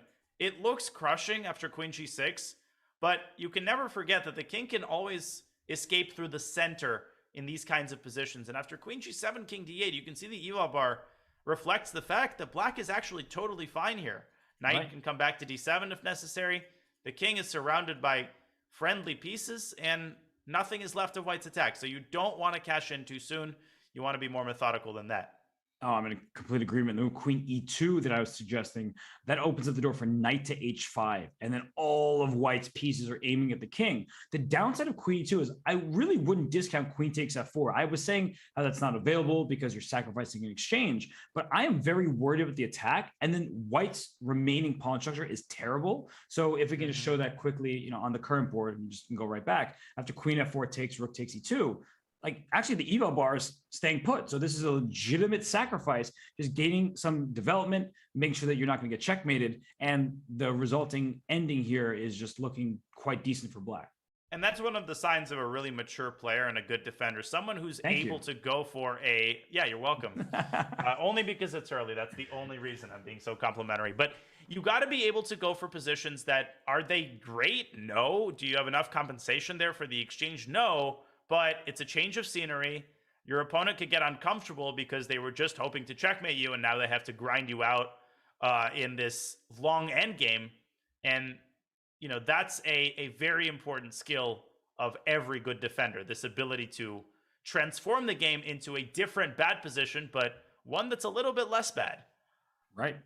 And This position right now is complicated, and Irene once more with double the amount of time as Bibisara. So, What about Queen G6? oh my gosh, it's actually kind of beautiful. I mean, and if Rook A7, Queen takes F7. Oh my God, that's amazing. Did I show that? Yeah, you definitely should show it. Queen G6, if you take, you get mated. If Rook A7, bang.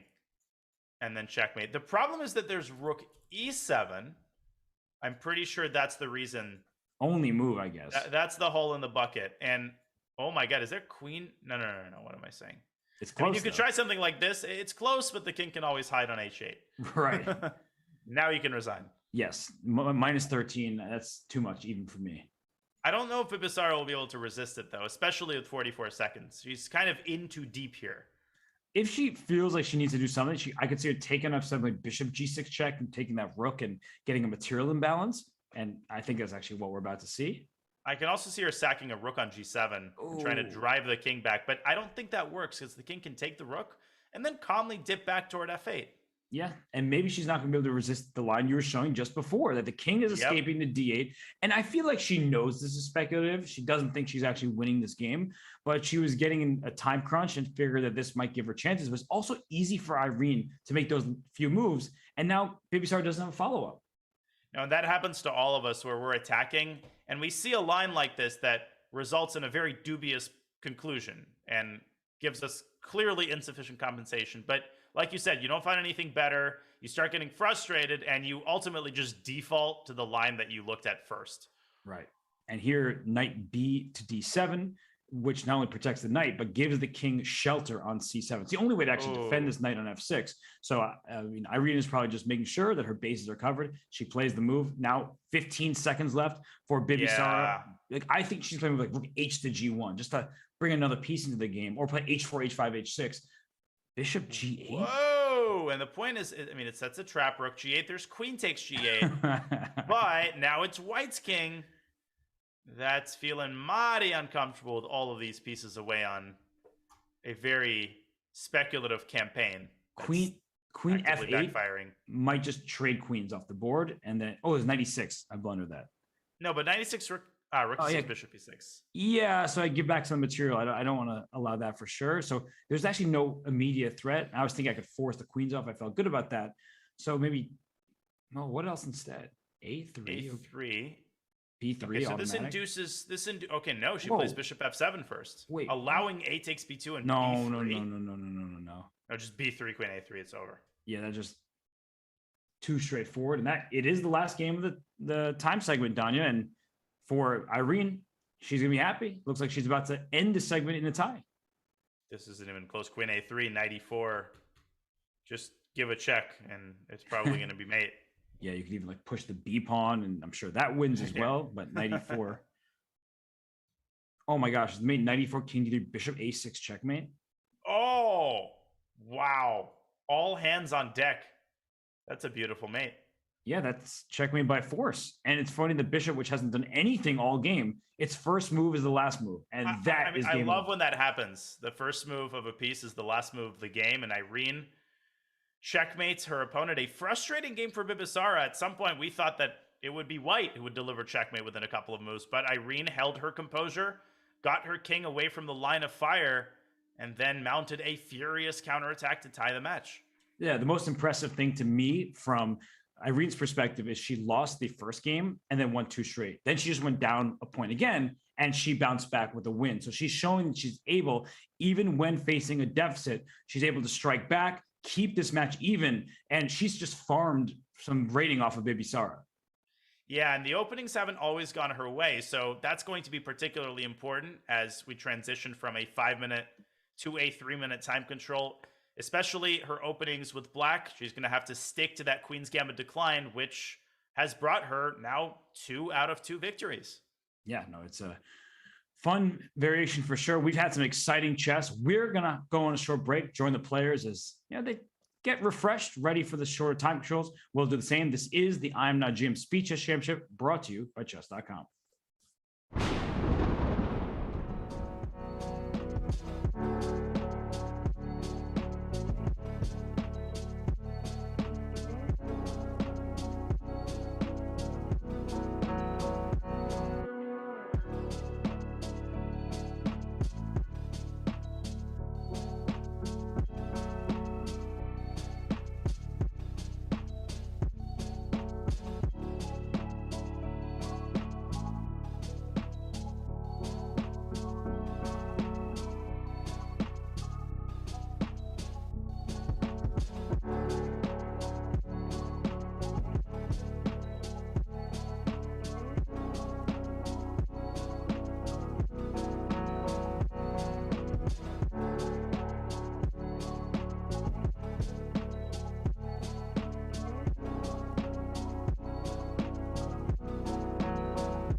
Did you know you can watch top chess events right on your phone? You don't even need to download an app. Just open any mobile browser and head to chess.com/events. You can see what's happening right now, check out top games, see results, and so much more. Try it for yourself at chess.com/events.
Starting in under 2 weeks is the 2022 Candidates Tournament live from Madrid, Spain. Chess.com will be sending some half-decent commentators like Daniel Nerditsky, Daniel Wrench, great commentators like Elmira Skripchenko, and yours truly will be on site covering the action as 8 competitors vie for the spot in the World Championship match against Magnus Carlsen, the 8 players you see on screen. Danya, I'm sure you've been asked this nonstop. Who is your favorite to win the Candidates? Gosh darn it, you're interrupting my eating of crispy Thai chilies and sesame seeds. I have to name my favorite. Okay, well, I want to see Firouzja do well. I think it'll be really good for chess if we have an intriguing close tournament where Firouzja and Hikaru are in contention. In terms of the objective favorite, I think that actually Jan-Krzysztof Duda is somebody that people aren't really talking about and sleeping on. And he's really, really good. And of course, Dingley Ren. Dingley Ren is somebody who I think can give Magnus a lot of problems in a potential world championship match. So I actually think he might be the one who has the best chances against Magnus. But Interesting. I don't know if he has the best chances in the candidates. Yeah, people say this all the time that, Levon Aronian, for example, he was never able to make it through the candidates to a world championship match. But people thought that he could be the biggest challenge. And so just getting through the candidates, the player that may give the world championship the biggest fits, it's not easy, obviously. These 8 players are super strong. And Fabiano Caruana, he's been there before. He's made it through the candidates. So we're in for a treat in just over 10 days now at this point. So it's coming up soon, and 8 worthy contenders and try to win this tournament, face off against Magnus Carlsen for the world championship. But right now, all of our attention should be on this I Am Not a GM Speed Chess Championship match. We have Irene Sukandar, the 15 seed from Indonesia, taking on Bibisar Assaubayeva, the number 2 seed from Kazakhstan. And this is an international event. We have international masters. And Danya, we have great play thus far in a tied match. We love close matches. It's in our best interest, especially as you pointed out during the break, during these early morning matches. There's nothing to wake us up like a close match. And I don't know if I'll wake up if I see another one of these Jabava Londons, which I play myself. That's the irony of it. Bibisara, she changes her approach a little bit, this time playing e6 rather than g6. What do you make of that?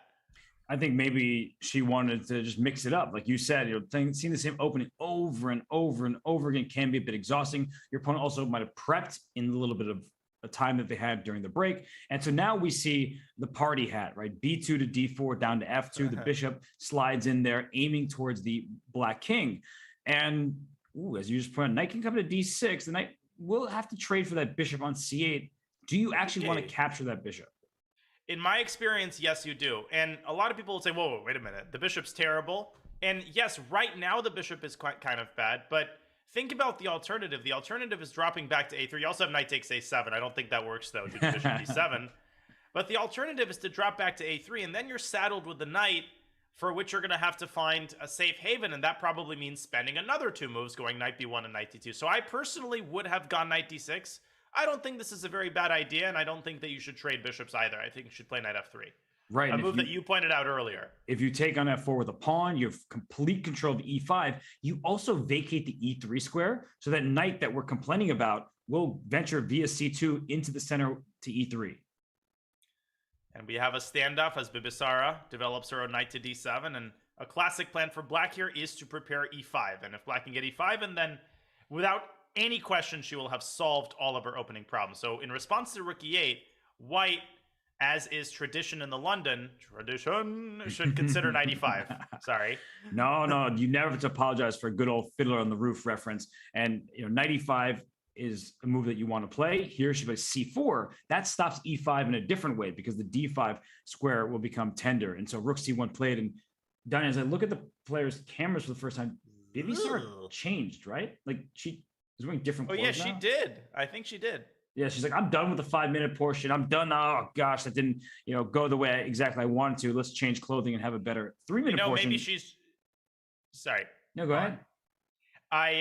This is funny because maybe she's running that famous psychology experiment. This is an experiment that was run in various slightly different iterations, but one of the most famous iterations involved just a street scene where the 2 experimenters were carrying a painting.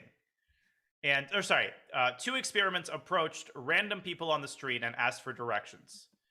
Then, as the random people on the street were explaining directions to the experimenters, 2 different experimenters walked between them carrying a big painting.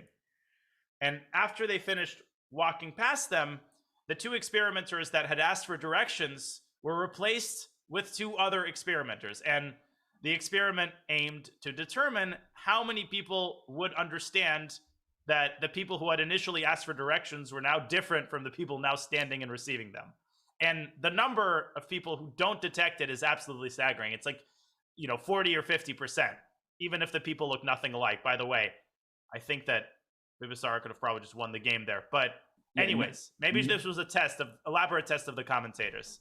Yeah, no, this is testing my attention span with that really long story. That was. Okay. I knew you would say that. 95 F3 and H4. Yeah. The knight's long story would have been complete there. That actually is cool. Like I always love hearing about experiments. Did you follow what I was saying? I did follow what you were saying. Clearly. Yeah, it was like a magic trick that changed the experimenters. People didn't notice that there was a change there. Right. Yeah, that you said it in a slightly more compact way. Yeah, no, you spent a lot of time with Yasser recently, so you got those long stories. Well, I remember they first conducted this experiment in Montenegro, but then when Yugoslavia collapsed, they had to change it, and they changed it to Reykjavik. Then, of course, they did it again in Lone Pine. All right. Well, knight e5 here was very, very strong, and after knight c3, a3, well, both players have been taking their sweet time here. So b3 will allow a queen trade on c3. So now the queen trade is less enticing because you play queen c3, we swap a bunch. White is up a pawn, and the b7 pawn becomes a target. So we've talked about double isolated a pawns before and how it's like you have 1 instead of 2. This would not be the case in this position. So instead, queen takes a3, just take a bunch on e4. Like keep taking there. That bishop on d7, Danya, that is horrible, terrible piece. Knight is coming to e5, rook is coming to b1. The position kind of plays itself, and yet again, Irene's time management has been superb.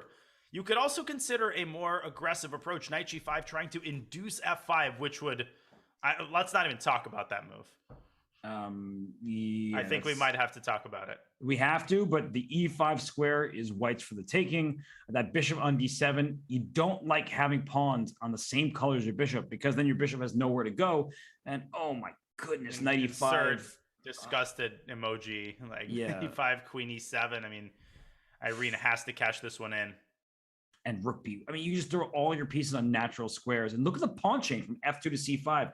We love a good game of connect 4 and knight e5 to c4 into b or d6. Oh my goodness, Danya. Woo! Rook a1 also you could consider. I mean, total paralysis, queen e7. Literally any piece to any square is good here. Yeah, this is just too easy. And that bishop on c8 can knight e7. Oh, what a response though. Queen d8, the only way to save an exchange. Knight e7 was coming. Mm-hmm. So what now? Just move your queen away? Yeah, this is just easy still. And you can put h4, h5 if you really want to, but there's no need. Easy clap, rook a1. I don't like rook b1 as much now because the b7 pawn is well protected, but you can keep the status quo for as long as you want. There's absolutely no rush. There's just no moves for black, right? You can't even play bishop d7. But now you should get on with it and play queen rook g6 a1 at some point. I think she wants to sack on b7. Yes. I don't know about that. Knight c4, your idea from earlier. Okay, queen d6, trading queens, you're just going to like a winning endgame. Yeah, Bibisaros has 1 second. Knight b6 and queen b8. Ooh, actually, Knight b6. Knight b6 now definitely is good. You 100%. Win at least a piece. Yeah, and probably a lot more than that. Just don't go queen h4. Oh, that'd be a really sad. Make a move. Irene down to 5 seconds. I don't know why she. She wants rook b7. Ooh, but Bibisar trying to complicate a queen h2. Oh no, it's queen rook g2. No, wait, rook g1. Rook g1. Oh my gosh. Queen g7. No. Queen g7, rook b7. Still better for white. Yeah, but she lost most of her advantage. She made a porridge out of this position. Sorry about that. Okay, she's still waiting. Oh, don't. King g2. Yep, she played it very quickly. King h2. Okay. And she should still be able to win this. Yeah, she's taking all the pawns. Take on e6. King f3. Rook f6 is good. d5. King e4. Rook g5. King f4. Rook g7 and rook d7. Yes. Or she played d6. I don't like going from behind though. Rook g5 though. Oh, but you can't really move after that. d7. Yeah, d7 was just winning. d7 and c6. You can't take c5. It's big. d7. But why is Irene procrastinating? d7 and c6 ended the game immediately. Then now, I had an endgame like this once. I'm not sure it's winning. Yeah, I think it is. King f3, rook e8. Robert, I think it's a draw. No way. I think it's a draw. King of the center, king d4, and rook e1. Rook h8. Rook e1. Rook h4. Rook e4. Rook h1. Just move rooks. There. Rook d5. Oh! Oh my gosh. Just don't take with the king. And then king c7 important. Unbelievable. And Irene just did not flag here. What in the world? Hey, look at her. She's in just disbelief. She cannot believe she didn't win that. It's one of those positions you feel you can win in your sleep, and then you remember that you're awake, and that's why you didn't win. But this always happens when you start making a hash of it. I've noticed that even if you're winning afterward, you know what I'm saying? It's already a lot likelier that you continue messing it up. It's just a fact of life. Yeah, that was just, a brutal conclusion to the game for one that she was, dominating. She allowed rook g2 and rook g1. You just feel bad about the game, even though you were playing perfectly before that. That's what you remember is how could I allow that rook takes g2 move? And I have no idea why she had rook a1. She could have gotten her knight to b6 a lot earlier. She could have spent less time on some of the simple moves. So Irene, she's not going to be happy with herself, and she's just got to keep her composure and keep playing as solidly as she is. Okay, so we have another Queen's Gambit decline. This time a different line where both sides have castled queenside. Yeah, that's not very typical, and both kings smartly go to the b file, just staying away from the center of the board, and black can think of a move f5 at some point. So you want to really clamp down the center, you make the move f5, and for white, you could consider playing e4. That may leave you with an isolated pawn, but it also opens up the center. Instead, knight c1, knight can go to b3 into c5. And another idea here is a4, a5. Okay, but you're right. The knight is coming to c5. But I like what Irene did with bishop f5 because black was the side that was about to be a little bit more cramped. So let's trade off some pieces when you have less space, knight e6 as well. I like how Irene's handling this. And Danya, look at her clock. Yeah, she's playing blazing fast. Yeah, it's like we see this every game. And then when it comes down to the final second, it's like she's stuck in the mud. No, totally. And I think it's largely just a matter of panic, right? It's not even that she's objectively that slow. She's not slow at all, as you're indicating. But when you're in a time scramble, it's all about how you feel. It's all about whether you're able to dedicate the very little resources that you have toward finding reasonable moves, rather than toward just kind of making panicky moves that aren't well thought out. And a reasonable move here is b6. Just kick that knight out of c5. That's the thing that's annoying you most on this board. So play b6. The knight either captures on e6, and you'll happily recapture and start opening up the position, or the knight goes back, in which case you've said bye to Alexa, can you just shush? I mean, how long can you talk at 8:30 a.m.? What is there to say right now? Okay, b6, knight e6. And you just take back. I mean, there's no b3 for white because the knight a3 check. Oh, that's an easy thing to blunder, actually. Just sort of nonchalant. Oh, let me kick the knight away with b3. Yeah, both sides looking to kick their opponent's knights out, but only one side is able to do it. Yeah, Alexa, definitely do not play Despacito. Well, there's an idea here for black, is that the knight goes to b5, and then you play b6. White might lose a piece. Yeah, because somehow the knights are kind of stuck in mud, and she plays b6 immediately. Yes. Good move, and of course. Knight d3. Is there some kind of queen e4 at some point? I mean, that move exists. But I could beat it with f3 though. And then I guess you can come back. Right, I take on e3, you have knight e5. So you're just protecting tactically, but as she's showing, f3 creates a weakness, and the e3 pawn will be very tender. Yeah, so you can induce that weakness and then come back to e7. And then you can put e4 as white, but then things just start getting crazy, and I don't want to calculate that. Yeah, I don't want to calculate it either. The question is, does Bibisara want to calculate it? Does she have an alternative to f3? Wait. F3 queen takes hanging. No. Wait. F3 queen takes e3. Oh, knight d2. Yeah. Oh my God. We both eliminated it because of knight e5, thinking that it's just going to be good for white, but knight d2 check is a big problem. Oh, that is a problem. Knight e5, knight d2, and then you take on b3 with check. Now, that's still not the end of the story, by the way. F3, queen e3. I can make the moves really quickly. Knight e5, knight d2. I just go king a1, and then you can't defend c6. I love it, just zeros, 800 right? different ways. Of course. Just even. Well, I think it's probably something like rook d6, and then you have a trade on c6, rook c8, knight b6, perpetual tech. Nope. Check. Okay, now here white wins. Yeah, rook c5 at the end. Perpetual tech. Right. G3 instead, after a long think.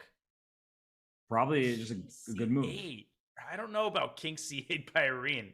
It looks like it's a step in the wrong direction. But look at the clock situation. Irene is well ahead in the clock. So even if she's not playing perfect moves, she's playing good enough moves quickly. And now Bibisara down a minute on the clock and playing moves like rook to b4. With what exact aim? I guess she's eyeing a move like e4, which is not even really a threat because of d takes e4 counterattacking the knight. Right. There is, no, I mean, not yet, but queen a4. Okay, a5. Whoa. What? Oh, wow. That's a positional exchange sacrifice going after all of these really weak pawns, even in the endgame. Yeah, you're getting at least one and probably even multiple at this point because c6 is the one that's going to fall. That's very high-level stuff by Bibisara. Now, it doesn't appear that she's better here, but her play becomes very easy, and I think given her time situation, this is a very practically astute way to play, and rook hf8 apparently was a mistake. You could have probably played... She should have taken c6. C6 for sure, because c4 was going to fall next. So now... Exactly. Now black gets to keep the c6 pawn. So there's only one pawn and a knight for the rook. That was a big missed opportunity there. And now knight d6 check obviously is going to be a threat. So as you're pointing out, knight can go back to e8 to stop a knight from getting d6. And then black's knight will get to d6 for a trade. And white does have a pawn for the exchange, but it's clear that black is in the driver's seat. Irene is not worried about knight d6, and Bibisara gets her knight to e5 instead. And she attacks c6, and you can't play rook c8 because of the fork. But you can play knight b4, attacking the rook and defending the pawn, and then maybe able to play f6 after that. But she goes backwards instead of forwards. I can understand that. She was worried about the rook moving in a3. kicking the knight out of there, but knight e7 perfectly fine, and f6 is probably black's next move. Yeah, I'm worried about white's long-term prospects as the F6. knights start getting pushed away. And knight d3 could run into c5, by the way. Yes. Such Why as not? now. There might be knight takes c5 and then knight e6 at the end, so you get a bunch Oh. of pawns for the piece. I think Irene is more focused on playing on the king side, maybe f5 first and then c5 to eliminate that idea. Wow, that's great play. Okay, knight d5, you can't complain that f4 is coming. Yep. And you Knight could comes probably just back play to f4 e5. now. And just jettison c6 because you have like rook c8. Yeah, and you're just opening up that side of the border there. Now, Too knight passive d6, by Irene. rook f6. Oh, knight Six is d7 obviously is a idea threat. after. It's like getting annoying here. Why is that annoying? The rook e6? Knight takes b6, knight c takes b6, knight c5. Oh my god, a knight c5. Oh, you rascal. Knight but f7, and now she knight walks. d6. Oh! She walked into mega forks. Yes, forks galore. Now and takes in another one with knight e5, and her entire position collapses. this is Oh, Irene is leaving major points on the table here. time scrambles are not her friend. Knight f6, though. Still, 97. Oh, 97. Oh, and Yeah. white is just mopping up all of the pawns. Yeah, Bibisar was just grabbing everything. Look at her speed, by the way. She's up to 11 seconds. No, this is very concerning in terms of the bullet. Knight d2, knight f3 was still a chance, but Okay, she's still fighting here, but 2 extra pawns, just too much. yeah, and a knight endgame is quite easy to play as long as you prevent further knight forks. King b5, Yeah, and king it's b5 over. and gobble, gobble, gobble. Yeah, you called it. The time scrambles have been Irene's public enemy number one as she drops another game here that she really had no business losing. She played it really well throughout that game. She was ahead, I think it was like a minute 35 to 35 seconds. So she had a full minute, and yet she's the one who ends up under the duress of time trouble. So Irene's playing well. Speed, it's not there for Bibisara. It feels like she's kind of floundering a bit, honestly, not showing her A game, but she's doing just enough to maintain a lead on the scoreboard.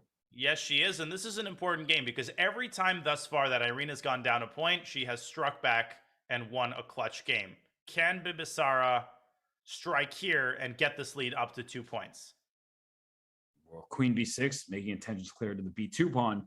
I like the way Irene's handling these positions, though. So I feel like this Jabala London is kind of a, it looks very peaceful at first, and then it starts getting aggressive when you make moves like h4. I just like knight takes d7 is bishop d7, but There's like knight b5. It just looks very flimsy to play c5 before you've castled. Right, because that c7 squares we're aiming to go anyway.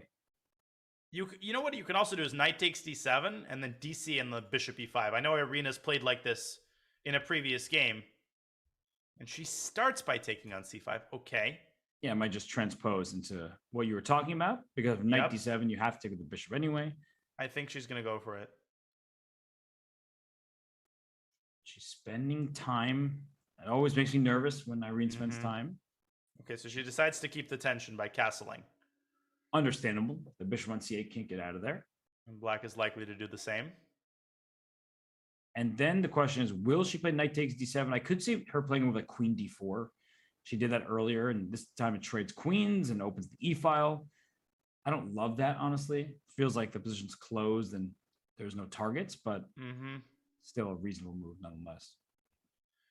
Okay, so Bibisara does indeed castle, both sides down to 2 minutes or so. No, I think knight d7 and bishop e5 is just sort of how you play these positions. That's just what you do here. For sure. And then you can play queen d4 afterwards. And, yeah. Okay, bishop but f3. I don't like this way of playing, because when black plays e6, that bishop looks really dumb. And you lose a lot of mobility. And then after knight takes d7, black can already recapture with the knight.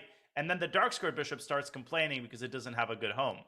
Well, after e6, maybe the knight goes back to d3, and then white can consider trying to push e4. Queen e7. Yeah, you're just getting ready to play e5. I'm not happy about it. I see your point. And of course, the pawn on h4 isn't really helping. It's not making white's king unsafe, but it's adding a little bit of fuel to the fire once black's central pawns start rolling. So rook d8 play, just making sure that d5 is extra well defended. Okay, And so still knight d7, bishop e5 is possible.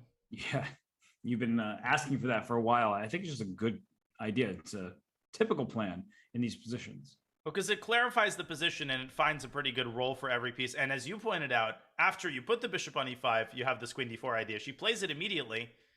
And we saw a very similar sequence of events in an earlier game. This time, this is a lot less concerning just because black is quite a bit more passive. Yes, and the queen trade is, I think, forced at this point. And the only other square I see is a queen a5, but yeah, here comes the queen trade. And that opens up the e file, but black can play e6. What a good game. Yes, equal. I don't know. To me, there's some life here for sure. Then knight b5, which threatens knight c7, or knight to d6, and just starting to poke at some of black's pieces. White can pretend to have an initiative. I think after knight b5, black can consider taking on e5 and dropping the knight back to e8, which looks very passive, but you're just trying to trade as many pieces as possible and then toss the knight off of b5 with a6. But we've seen this French bishop before, and it does not look very good on c8, especially when knight can reroute to d4. So point taken, but I would definitely take the white side of that position. Yeah, no, I agree. I mean, I'm the Jabava London addict, so I've had plenty of these types of endgames. So a4 played some expansion. Knight takes e5, bishop takes e5. It's automatic. Mm-hmm. And just bishop d7, just develop. Yeah, bishop d7. Don't go a5 and create a gaping hole on b5. No. I don't like this for white. The rook's coming to c8. Look at these semi-open files. For black, it's just much more to attack, whereas for white, rook e1 doesn't threaten anything. The pawn e6 is never a target. Well, not to put words in your mouth, but I think what you would love is for the knight to be somewhere on d3 and for the pawn to be on c3. That would change completely the landscape of the position. Oh, yeah, indeed. And black here, and once the knight moves, you trade the dark square bishops. I would play knight e8 soon, because knight e8 can either go to f5 or to c4. And watch this is about to happen, right? If you trade, here it comes. I would take with the king probably, and then play knight d6 and stare in both directions. Totally, and white can't really contain both pathways. I mean, I guess you kind of could play bishop e2, bishop d3 maybe? She's going for it. But black could still very much consider knight c4 in that position, just doubling on the c file, going rook c4 to b4. And that bishop isn't great, but it's also containing a lot of important squares along this diagonal. Maybe there's knight c4, there's rook to b1, rook f to b1, which is a very strange move, because if you take on b2 thinking you're winning a pawn, you'll lose your b7 pawn at the end of that sequence.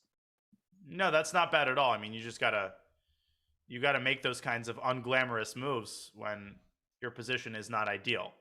Yeah, and then look at 19 seconds, by the way, for Bibi Sara. Yeah, she's sinking into a deep think here. I'm playing knight e2 exactly. Get the knight C3. out of there. That was such a smart play by Bibi Sara. She caught both myself and, more importantly, Irene off guard with his bishop b5 idea. No, but I still think white is fine. The knight is coming to d3, and now white's knight potentially coming to c5. But again, with 30 seconds, this is what concerns me. When they get down to hyperbullet mode, Irene has really, really stumbled. But rook e2, just make the move so you can free up your knight. Rook a4 is also a good move. I'm happy with either one, but just make them quickly. Rook a1 preparing rook b4, and you might get a situation where neither side can make progress, but the knight is coming to c5. Knight takes a6. Knight takes a6. Uh-oh. And b7 hanging. Knight takes b7. What do you take it with? But then rook b8. Then knight back to c5 and a6 falls. Oh, and then a6 falls. Absolutely. Yeah. But she's taking a long time on this move. Way too much time. And we've seen this before. We've seen this script before, and she doesn't take. And then the knight gets back. And she spent 12 seconds on it. Yeah. No, what about rook b6? Rook b6, then there's a rook king e7, king e7 now. Or I say rook d8 earlier, but not king e7. So easy to miss a fork here. Right, your rook might get trapped on b6 or something, but you can even give up the rook there. She's starting to drop her pawns on the king side. G5, rook h2. No, you can't play illegal. Oh, there's a pawn on b2. Wow. But she's trying her best to get that rook involved, and now she plays rook h2. Yes. Take on. Takes. Oh, b4. I like that move a lot, actually. Knight f6 defending pawn. What about rook e2 threatening? Knight takes e6. She found it. Knight d7. She blundered it. 96. What? Oh, knight takes e7. Oh my god, another rook. 2 rooks. Oh, she didn't take the second one. Okay. Anyway, Bibi Sara is way too polite. I mean, she just seems like a very kind and generous person. She gave away a rook, which I'm not even talking about, but she keeps resigning when Irene has not proven herself as a bullet player. No, but in that position, I think it's so easy that I can kind of understand it. Wait, what is h6? What is that move? Bishop takes f6, and knight takes d5. It's very clearly a either. Oh. Oh my god, this is terrible. This is Well, the worst Queen's Gambit decline I've ever seen. It's familiar if the queens were off the board, right? Like that. There's that variation where white Yeah. 3 and all that stuff. Yeah. But the queens are not off the board. And you're gonna laugh, but I feel like even though it looks terrible, it's not that horrible for black because it's not like abundantly clear how to punish it. And if this black king castles queenside as it just did, I don't know. I think that there's definitely chances here for black. I would have considered f4 a little bit earlier, which perhaps was a little bit too concrete. But it's not so easy to extricate this bishop from e6. No, it's no, not. Now black is fine. Yeah. I kind of sense that this might happen. Where I don't know if I'm going to adopt this line, but no, sorry, but go ahead. No. I think we're in a complete agreement that even if this turns out fine, the opening was not good at all. And white is still the side for choice. And the good news for black, though, is it's hard for white to actually attack any of the weaknesses, right? F6 and F7 are very well defended. The H5 pawn now has become a target. And you were trying to use that to get some play on the king side. But now after an eventual piece coming to E2, the H5 pawn might just be lost at some moment. And so you might want to fix the pawn with H4. But I'd venture a sports analogy to describe this kind of opening. It's like when a team goes up by 20 in the first quarter in basketball, right? You have 3 more quarters to recover. Yes, white is like much better on move 6, but you have so many different options that it's actually a lot harder than it seems to keep your advantage and to solidify it. Right. No, that's very fair. And I know you have just sour memories of game 1 of the NBA Finals. It's okay. We can talk about it later. But we can talk about game 2 now. Well, now that's what I'm saying. So get over game 1. Stop talking about these huge leads that didn't end up with a team victory. No, I'm totally over it. I don't think you are. Let's be honest. They're on the right path. They're on the Daniel, right path. we're good friends. You can be honest with me and everyone that's your friend in chat. I greatly enjoyed yesterday's game. I thought they made significant improvements. I'm with you. And black has made some significant improvements here with rook to g5, queen on a5, keeping the queen tied to that knight. So as you're pointing out, rook takes, or whichever move order is a threat, capturing f5. So b4. Whoa. Whew. Whew.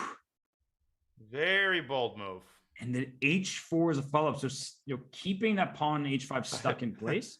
But that knight is now going to be stuck in place. It has literally no escape. Every square is blocked by a pawn. But queen e2, can you get away with that now and just go after the h5 pawn? Instead, she goes king e2. She wants like rook b1 and knight c5, and I think she's just going after black's king. Yeah, no, that actually makes perfect sense because the white king is safe. I love that move, knight b6. If knight c5, there could be knight c4. But isn't there... Bishop No. No, she wants bc knight c4. No, but what if DC? D4 check, yeah, it looks really good and fun, but then you move the king and you lose that pawn. Right, and now the knight can drop back to d4. I actually missed DC. That's a great catch by you and by Bibisara, of course. Yeah, this is about to be a big problem for Irene. But look at the clock, by the way. She's up 1.5 minutes. Yeah. That's crazy. Impressive speed. But not impressive position. You're telling me you don't like allowing a knight on d6 that's protected by a pawn?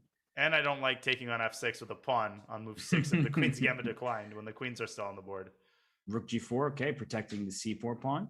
At some point, you're probably just going to throw c3 check in just to scare your opponent. Right. a5, play a5, just do something on the queen side. Yeah, especially given white's time situation. If Irene can create even an inkling of counterplay, then we can start having a conversation and she plays it. Yes, and we see the eval bar react positively for white, but I think that you just have to do something like this. Maybe takes in like b6 now, but then you're going to get checkmated. Takes, yeah, the problem is you can't get your rook to a8. Exactly. b5, wow. No, but step away with the king and then like rook a1. Rook a1, queen a3. It's just immediately a checkmate in white's favor. Yep.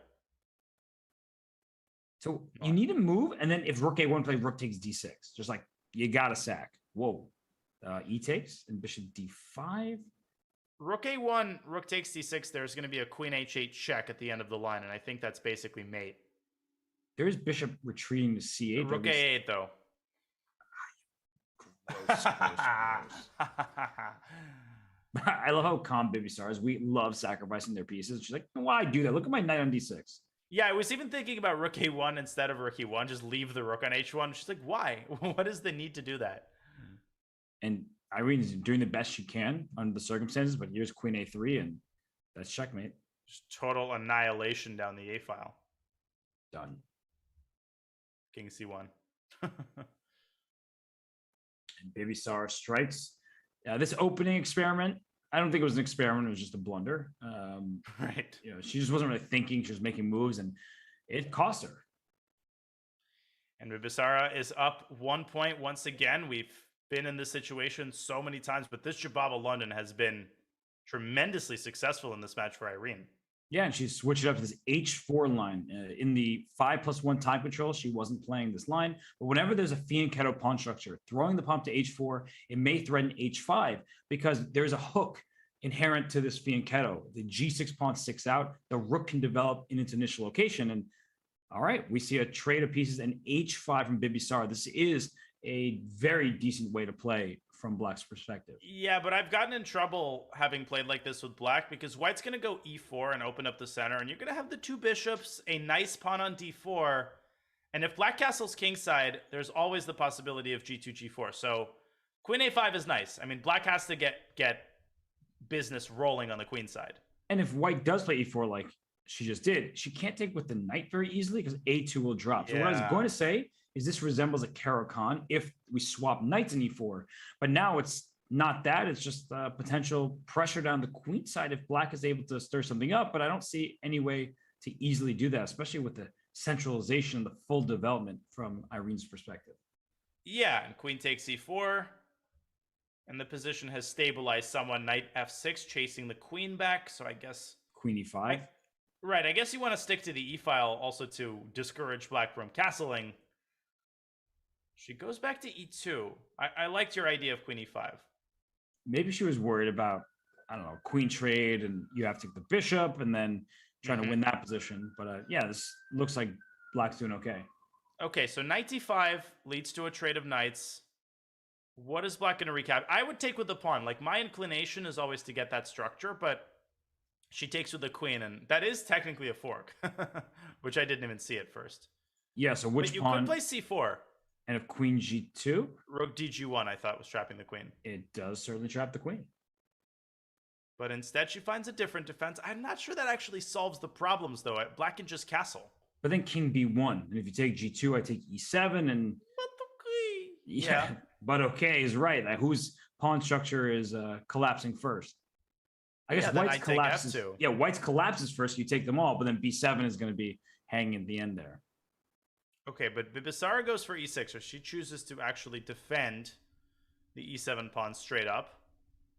And there is something to be said, for this plan, because g2 is still something that's hanging. And if queen g2 is their d5. Oh, and queen b5 check. Yes. Very nice. I think that's a must if you queen takes g2. And if d5 castles, then already you have to start considering just like rook g1 or d takes c6, and this looks very, very shaky. Right. So you and it's on the board. Oh gosh, no, this is not good news for Black. Because Irene, she has been so good in these dynamic positions. She has, and d5 was just a move that sort of screamed to be played, and that king is not going to find shelter if you take the pawn on d5 with the c pawn, queen b5 check, queen takes b7, and sure, Black is temporarily up 2 pawns right now, and what's going to be 1 after queen takes b7, but king safety is so essential in speed chess, and that king's not safe. Once a7 falls, Danya, watch out for like a4, a5, and throw that pawn, get a new queen. Even in the middle game, and for Black, you have to try to get this king around to h7 ASAP, not only to make the king safer, but also to coordinate your rooks so that you can try to create counterplay along the semi-open b-file. And bishop f6 is a very, very nice move. I think Irene might have underestimated that. King is coming to g7, and Black is going to be all of a sudden well-coordinated and pretty safe. There's one thing that I'm looking at with king g7 is rook g1 takes g6. It won't work in many positions, but it's just an idea to lure the king out into the open. Now, I did not like queen d7. It was a one-move threat with bishop d6 if the bishop were still in g7, But now the king just runs away and black's up a pawn. This is just kind of fizzled out very quickly. Queen takes a7 was clearly better than bringing the queen to d7. I think it's quite clear that Irene lost the thread. I mean, queen d7, bishop d6, wasting golden tempi, and now after queen a7, it's black to move, and after rook a8, white could get checkmated here really, really quickly. Yeah, and h4 can just be captured at some point, or just queen g4, bring the queen back Queen g4, into the take game. h4, yeah, no, totally. And then rook a8 with queen a4 and things like that. So it just feels like black's rooks are about to wreak havoc on the white king. And Irene, though, she's So look at up the on clock time. again. Yeah, every game. She's up a full minute on the clock, and Bibisara plays queen g4. I think f4 is a decent move here. That way you can bishop e5 and trade bishops and take with the pawn on e5 and go after the f7 pawn at some point. And you shut the queen down, so you eliminate, at least temporarily, ideas Exactly. connected with queen a4. Which, by the way, is a very, very scary idea. Rook a8 Yes. and queen a4 might be the biggest threat, even bigger than queen takes h4. I'm with you. So f4 shuts that down, allows for bishop e5. You want to trade there in the center to remove your own f pawn and then barrel down the f file with some really big threats. So f4 is like a play it, just roll with it. She plays rook g1 instead, but I mean, maybe she's aiming for some sort of desperation sack on g6, but it very clearly doesn't work. I mean, the king can even run up to f5, where it's surrounded by this sort of cocoon of black pieces.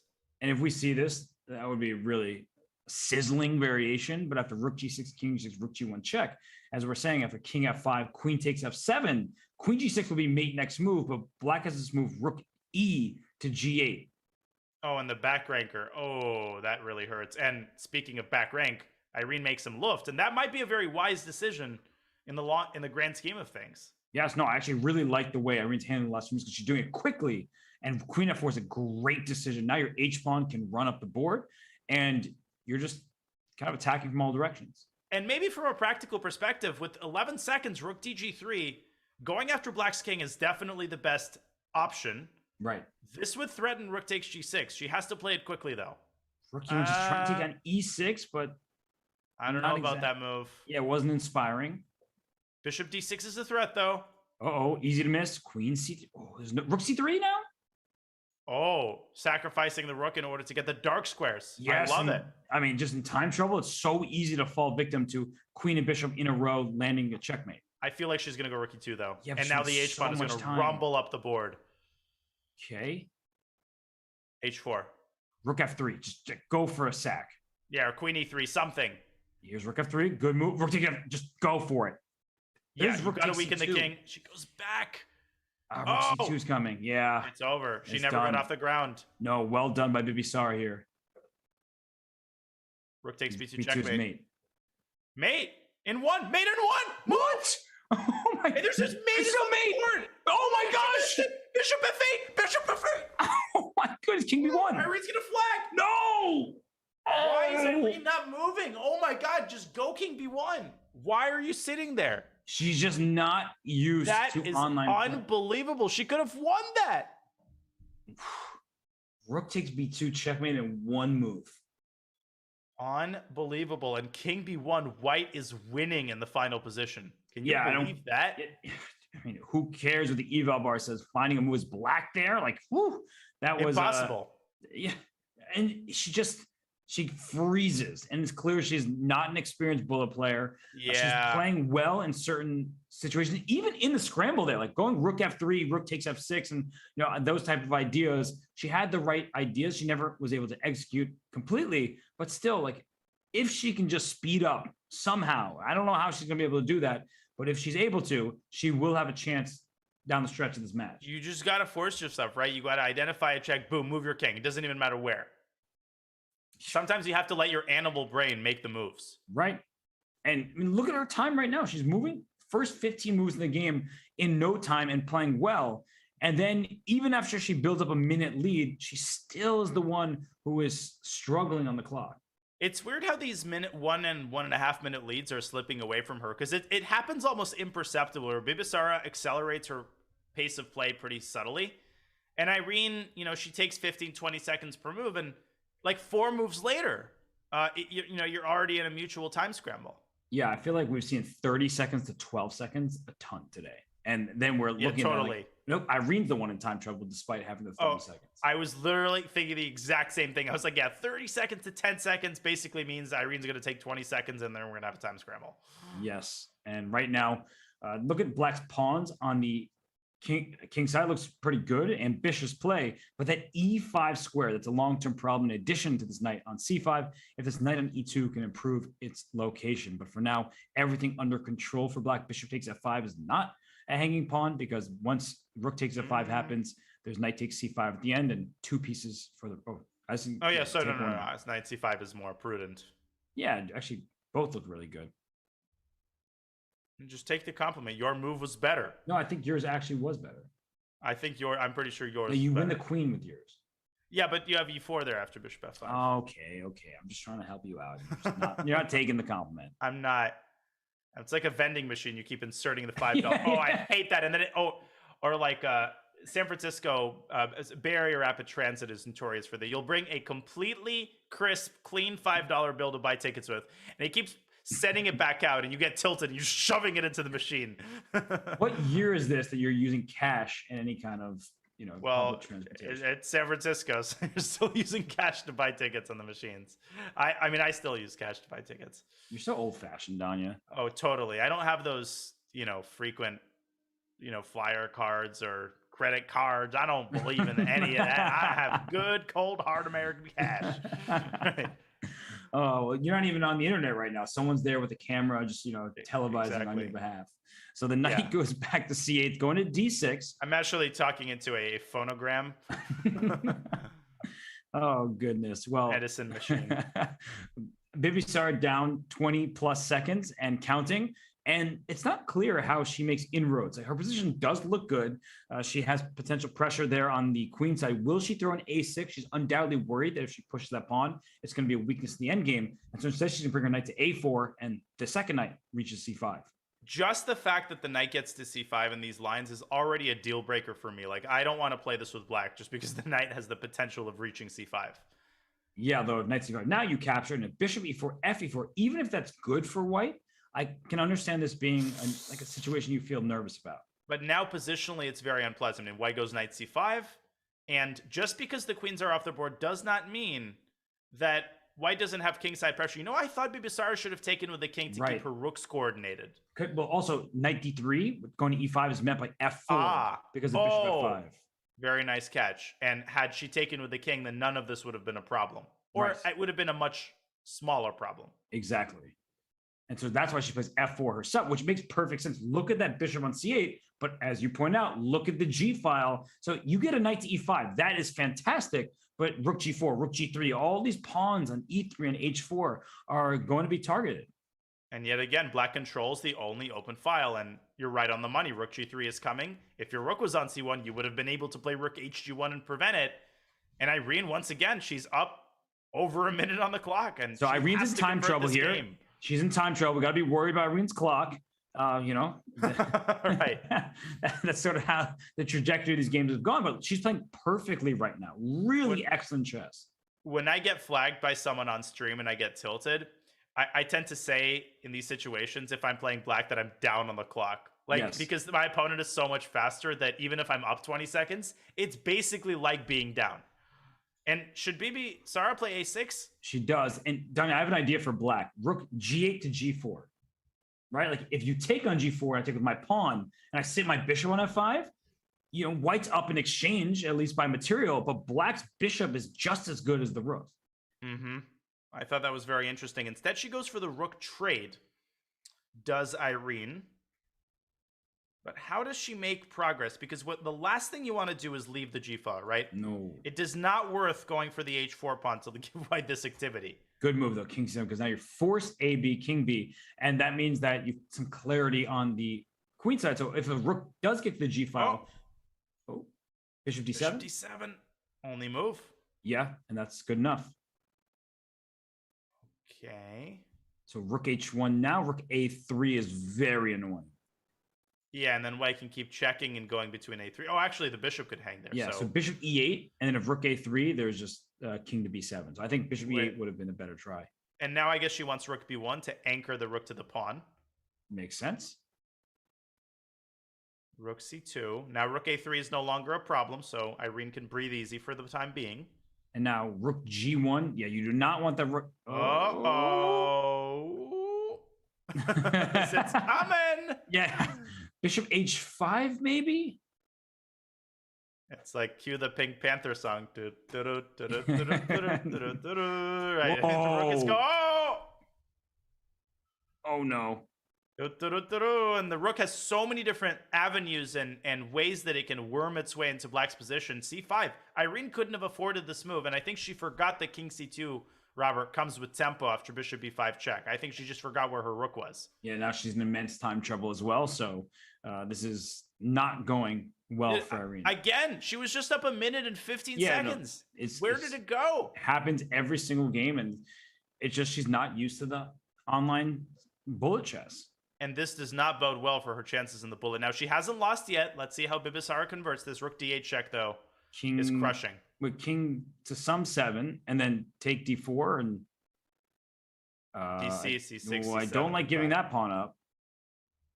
And that pawn is about to become a queen. Or Bibisara can just take everything if she wants. Oh, bishop b2? King c3. I guess anything. Or, yeah, one of those squares. c6. Rook I mean, h7. Bibisara just seems so much more comfortable in these time scrambles. She's playing calmly. She's not panicking. And Irene flags and loses on time. And Bibisara is a great bullet player. And lucky for her, the time control is over. 0 seconds remaining on the match clock in 3+1, which means that with an 8-5 lead, Danya, she heads into the bullet and she's just feeling great about her chances. Well, Irene has a mountain to climb, and she is just going to have to play the... Irene has played the first half of these games very fast and very confidently. She just has to pretend that she always has 30-40 seconds and play at exactly the same pace. So I'm not going to lie, this is a very tall order. She has a difficult task ahead of her, but we wouldn't be watching the IMSCC if there wasn't a possibility of miracle comebacks. Yeah, there certainly is a chance if she can somehow get it together. And maybe that happens with players. With 1 minute on the clock from the very get-go, they're like, I need to just play instantly. Who cares how good the moves are? But as you said, Irene has played some great chess in the first half, the first 3 quarters of these Blitz games, but she just gets stuck in the mud when it gets down to those final seconds. But we are spending our final seconds in the Blitz time controls. We're heading to bullet. We'll take a break along with the players. This is the I'm Not GM Speed Chess Championship matchup between Bibisara Assaubayeva and Irene Sukandar. We'll be right back here at chess.com.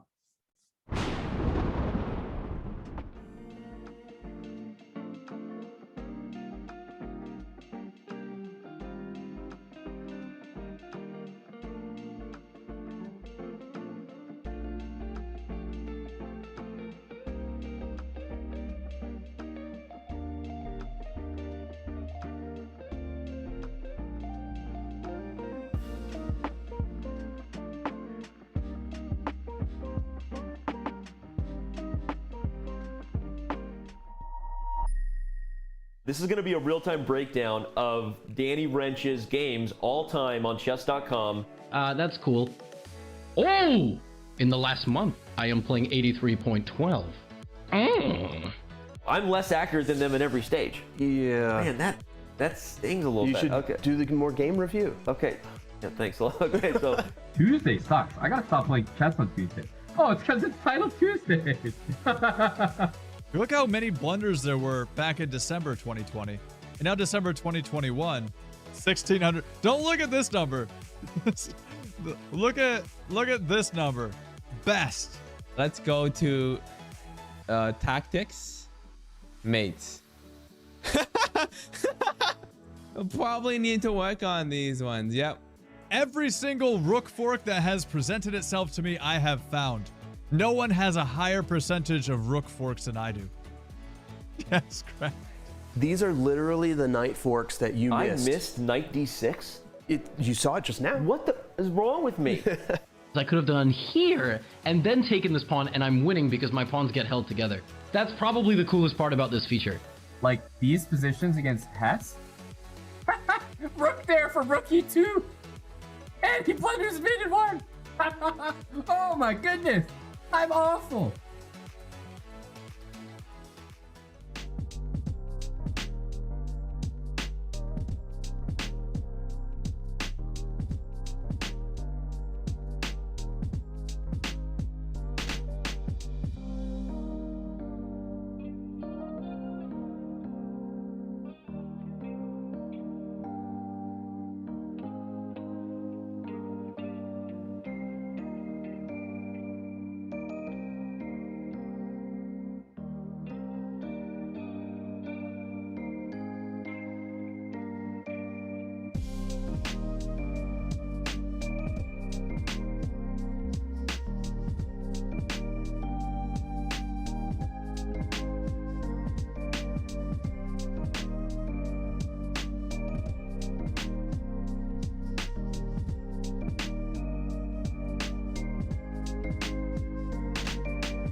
If you thought the bullet portion of this I Am Not GM Speed Chess Championship match was the last chess you were watching today, no. The answer is you are wrong, because the JSCC final begins at 8 a.m. Pacific time today.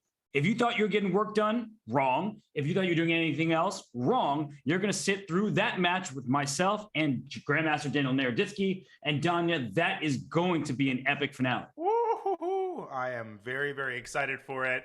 I can't wait. Nihal against Arjun cannot possibly go wrong with that, and we will delve into that match starting at 8 a.m. Pacific, 11 a.m. Eastern today, this day of Monday, June the 6th. But let's take a very quick look at our Smarter Chess stats brought to you by ChessSkulls.com. Irene needs an absolutely insane performance in the bullet. She needs to flip that prediction on its head and make it do a 180.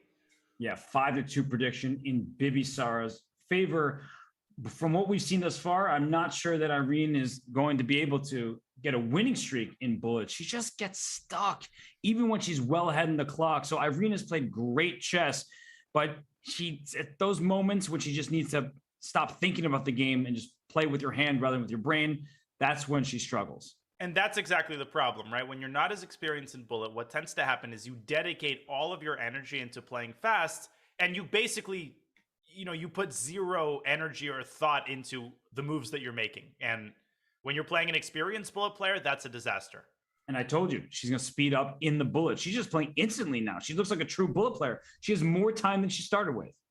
Well, let's see how she plays in the middle game, though. Let's see how she plays when she gets down to 30 seconds.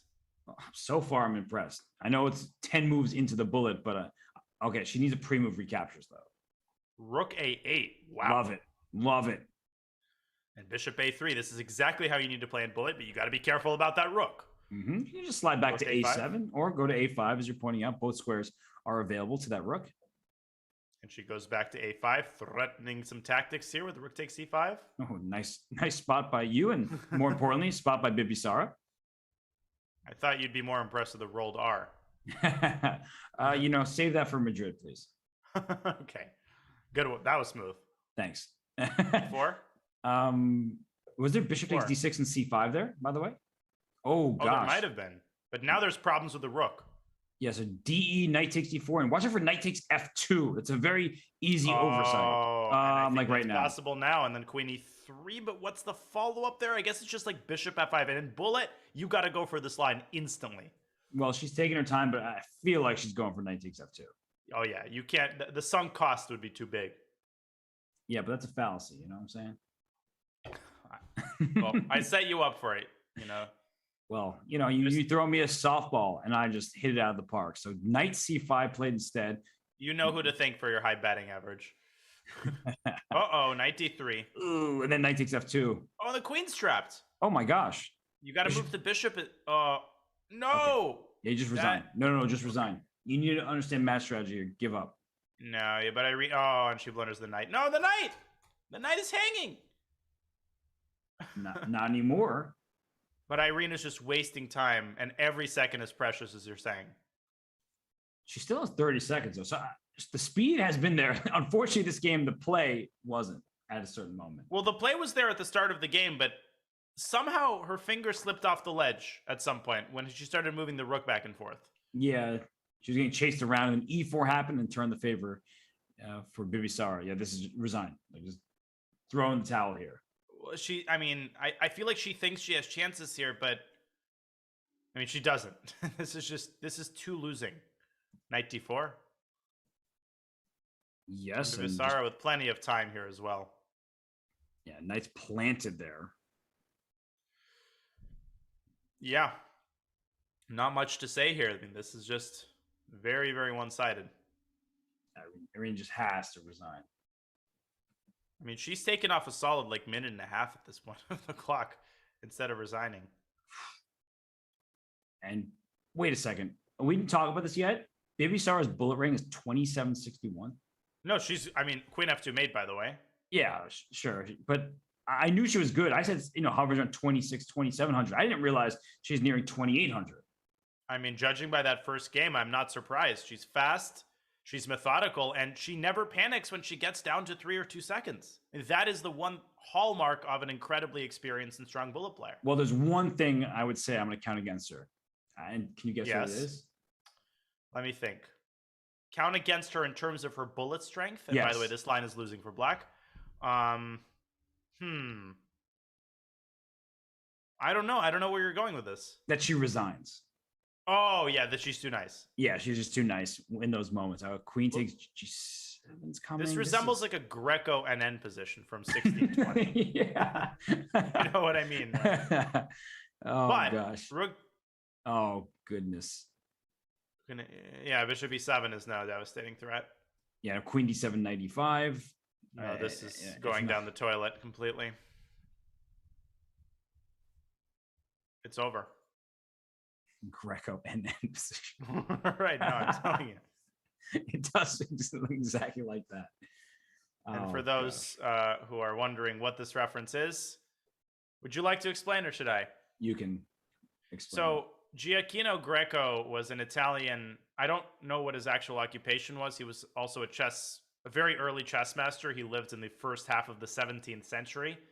And a couple of hundred years ago, his manuscripts were discovered in which he basically played himself a bunch of times.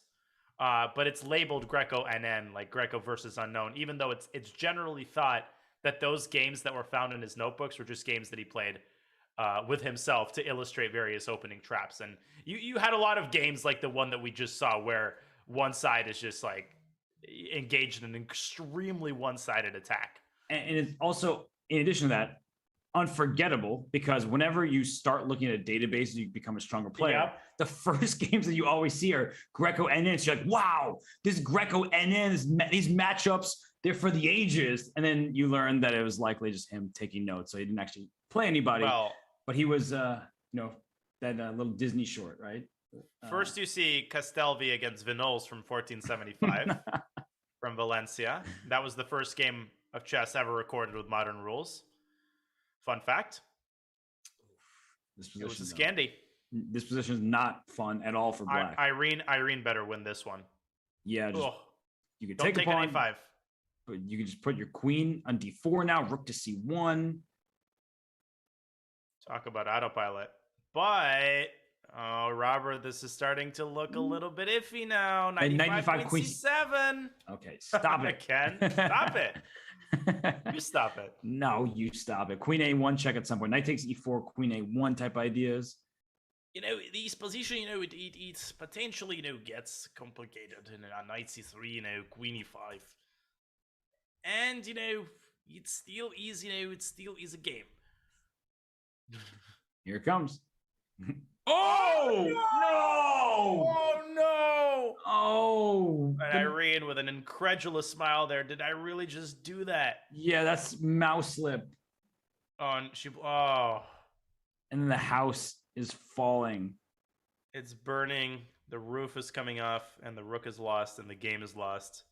And there is nothing more painful than that. Yeah, we feel for her. I mean, that game she was playing really well, too.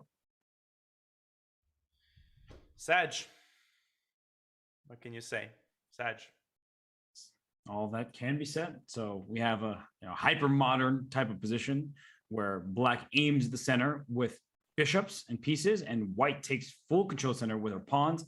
And now it's a King's Indian defense with a bishop on B7. Yeah, I don't have anything to say in this position's defense, Robert. In case you were looking for me to justify this for black. No, it's just even as a diehard King's Indian player. I don't think I have ever put my bishop on b7 in the King's Indian. There are some variations where you do actually fianchetto the bishop, like in the same-ish, but I never like doing that for pretty obvious reasons. Staring into a brick wall, and now white has the freest of free hands over on the king side. Knight f3, knight g5, goodbye. Just b4 or b3, both are good. Okay, but Irene trying to assemble something resembling counterplay on the queen side. Mm-hmm. Unfortunately, the counterplay is now over. Attack the queen, it moves, and then that's that. Begin counterplay, end counterplay. So knight takes b5, knight takes e4 is the idea, but then the knight on b4 is also lost. But you can also just play knight g5. You can totally ignore. Why ignore when you can accept? Let's be polite, Danya. You're asking Very good questions to which I don't have answers. Uh, Don't blunder the queen. Queen f5. Now queen takes b4. Defends the knight. Oh. Well, Irene's just not experienced enough in bullet. Bishop g4. Oh. And you trap the queen because Yeah. queen f7, there's a pin. Oh my DC. goodness. DC. Oh, bishop c4 and rook takes d5. Or Oh, and this. there's another piece. Yeah. And this another is- one after bishop c4. This really resembles the Paulina Shuvalova David Pruis match, where it Yeah. was very close in Blitz. Just a couple games could have gone the lower rated player's way. But then when it came to bullet time, it was as one sided as it gets. And David, in his post match interview, was saying, I'm not going to practice bullet. So, I love being invited to this and I love playing, but bullet's just not my thing. And for Irene, I think we can very much say the same. Yeah.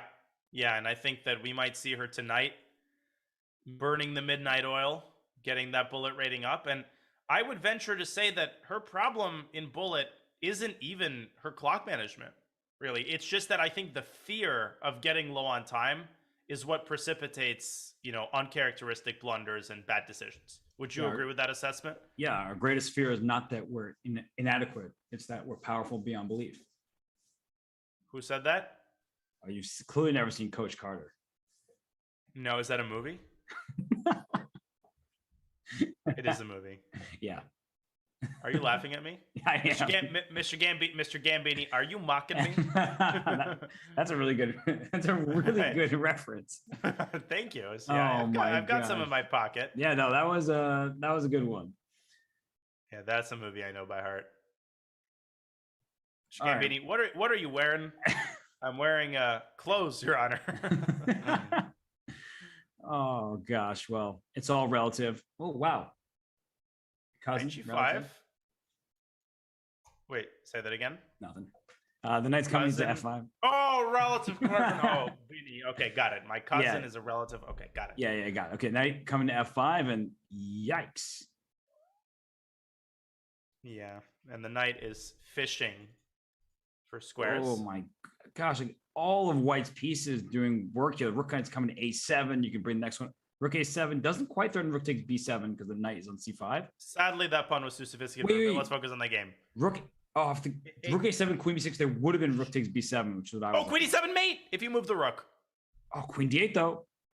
Queen takes h5 and Irena's winning. Queen takes g4. Take all the pawns. Then rook g6 and rook g8 kind of stuff. Yeah, queen f3 and rook g. I don't like trading queens though. The engine did. Well, I Didn't don't. like that That's move. the important part. Yeah, no, I get it. Don't move the rook away. Because there's rook takes f5 at the end. No! Rook takes f5. And she finds it. Bibi Oh, Sara. and Irene is just... Yeah, Bizarre's just brutal. Let's not minimize the fact that she's an absolute beast. Yeah, she just gets herself in the time trouble and then still finds every tactic. Yeah, she's incredibly accurate on her sub 10 seconds. Here comes knight d3, and that's it. If you take, just pawn takes d3, give you a pass pawn. Dunzo. Yeah, this is a F5. problem.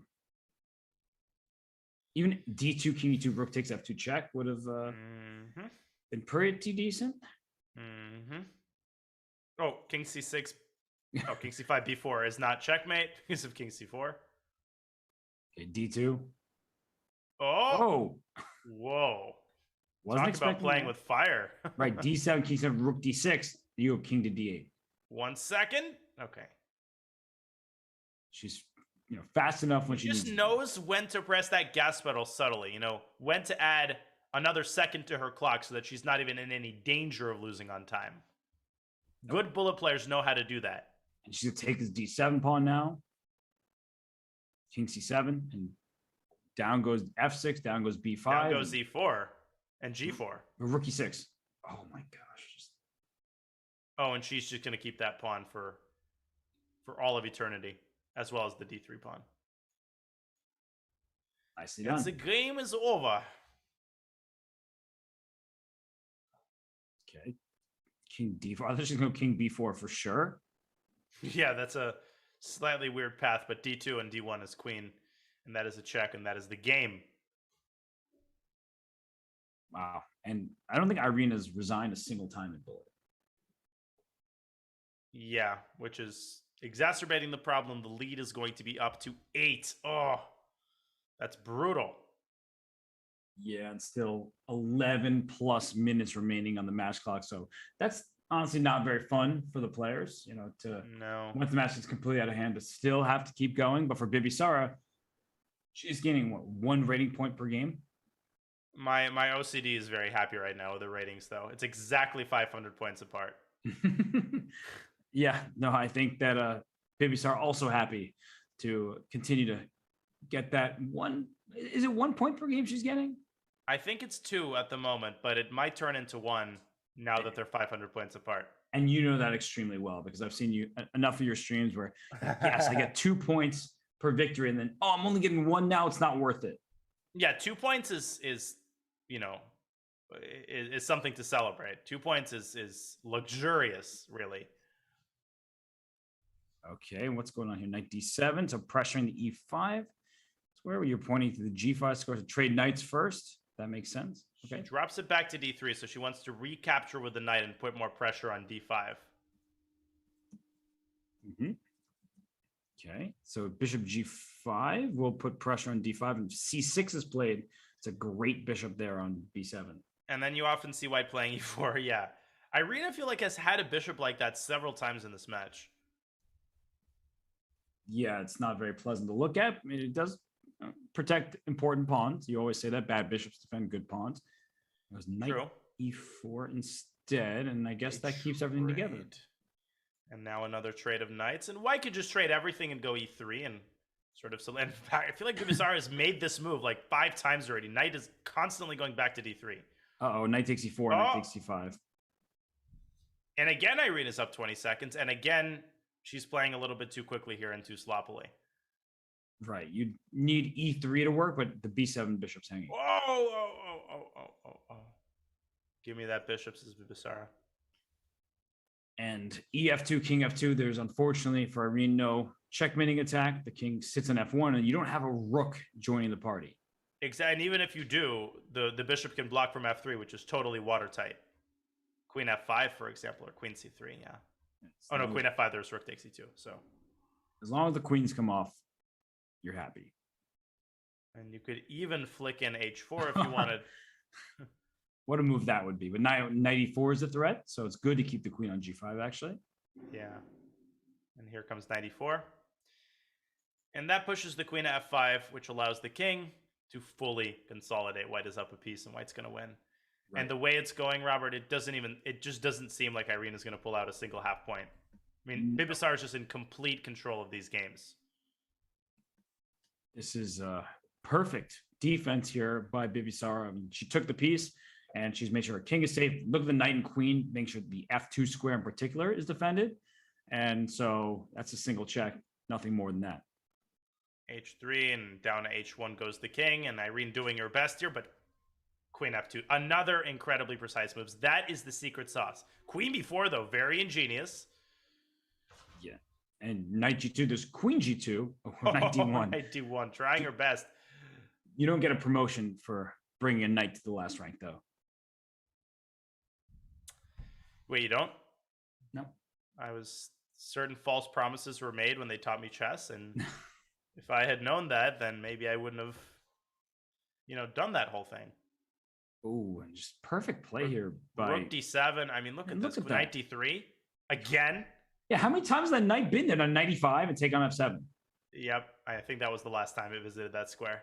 Wow, this has been unbelievable technique from Bibisara. Bishop E4, Queen F8, Bishop E4, Bishop G6 is mate. Yeah, if you look through this game fast, you might think she just made normal moves, and yeah, it is down to +1. But in reality, she gave Irene absolutely no chances after she took on B7. And it's been a sweep, right? In the bullet so far, not a single loss, not even a single draw from Bibisara, and she is gaining 1 rating point per game. She's 2772 now, and she's inching her way closer to 2800. And I mean, Danya, based on what you've seen in this match, we obviously know Bibisara is going to win.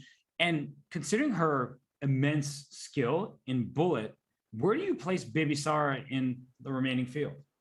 I mean, she's going to be playing Danny Wrench, right, tomorrow? Yes.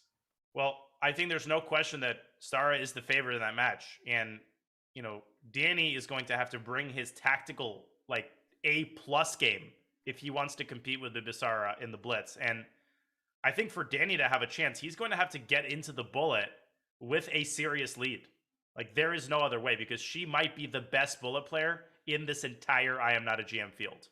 Yeah, so she is. Anybody who hopes to beat her, you know, has to perform incredibly well in the 5 and 3 minute portions. I'll give you one player who I think might even be better than Bibisara Bullet, and that's Eric Rosen. We saw him take down Levy, and Eric a year ago, I wouldn't be saying this. He was good back then, but now he's great at Bullet. And Irene, by the way, she's completely winning in this position. Rook D1 is coming.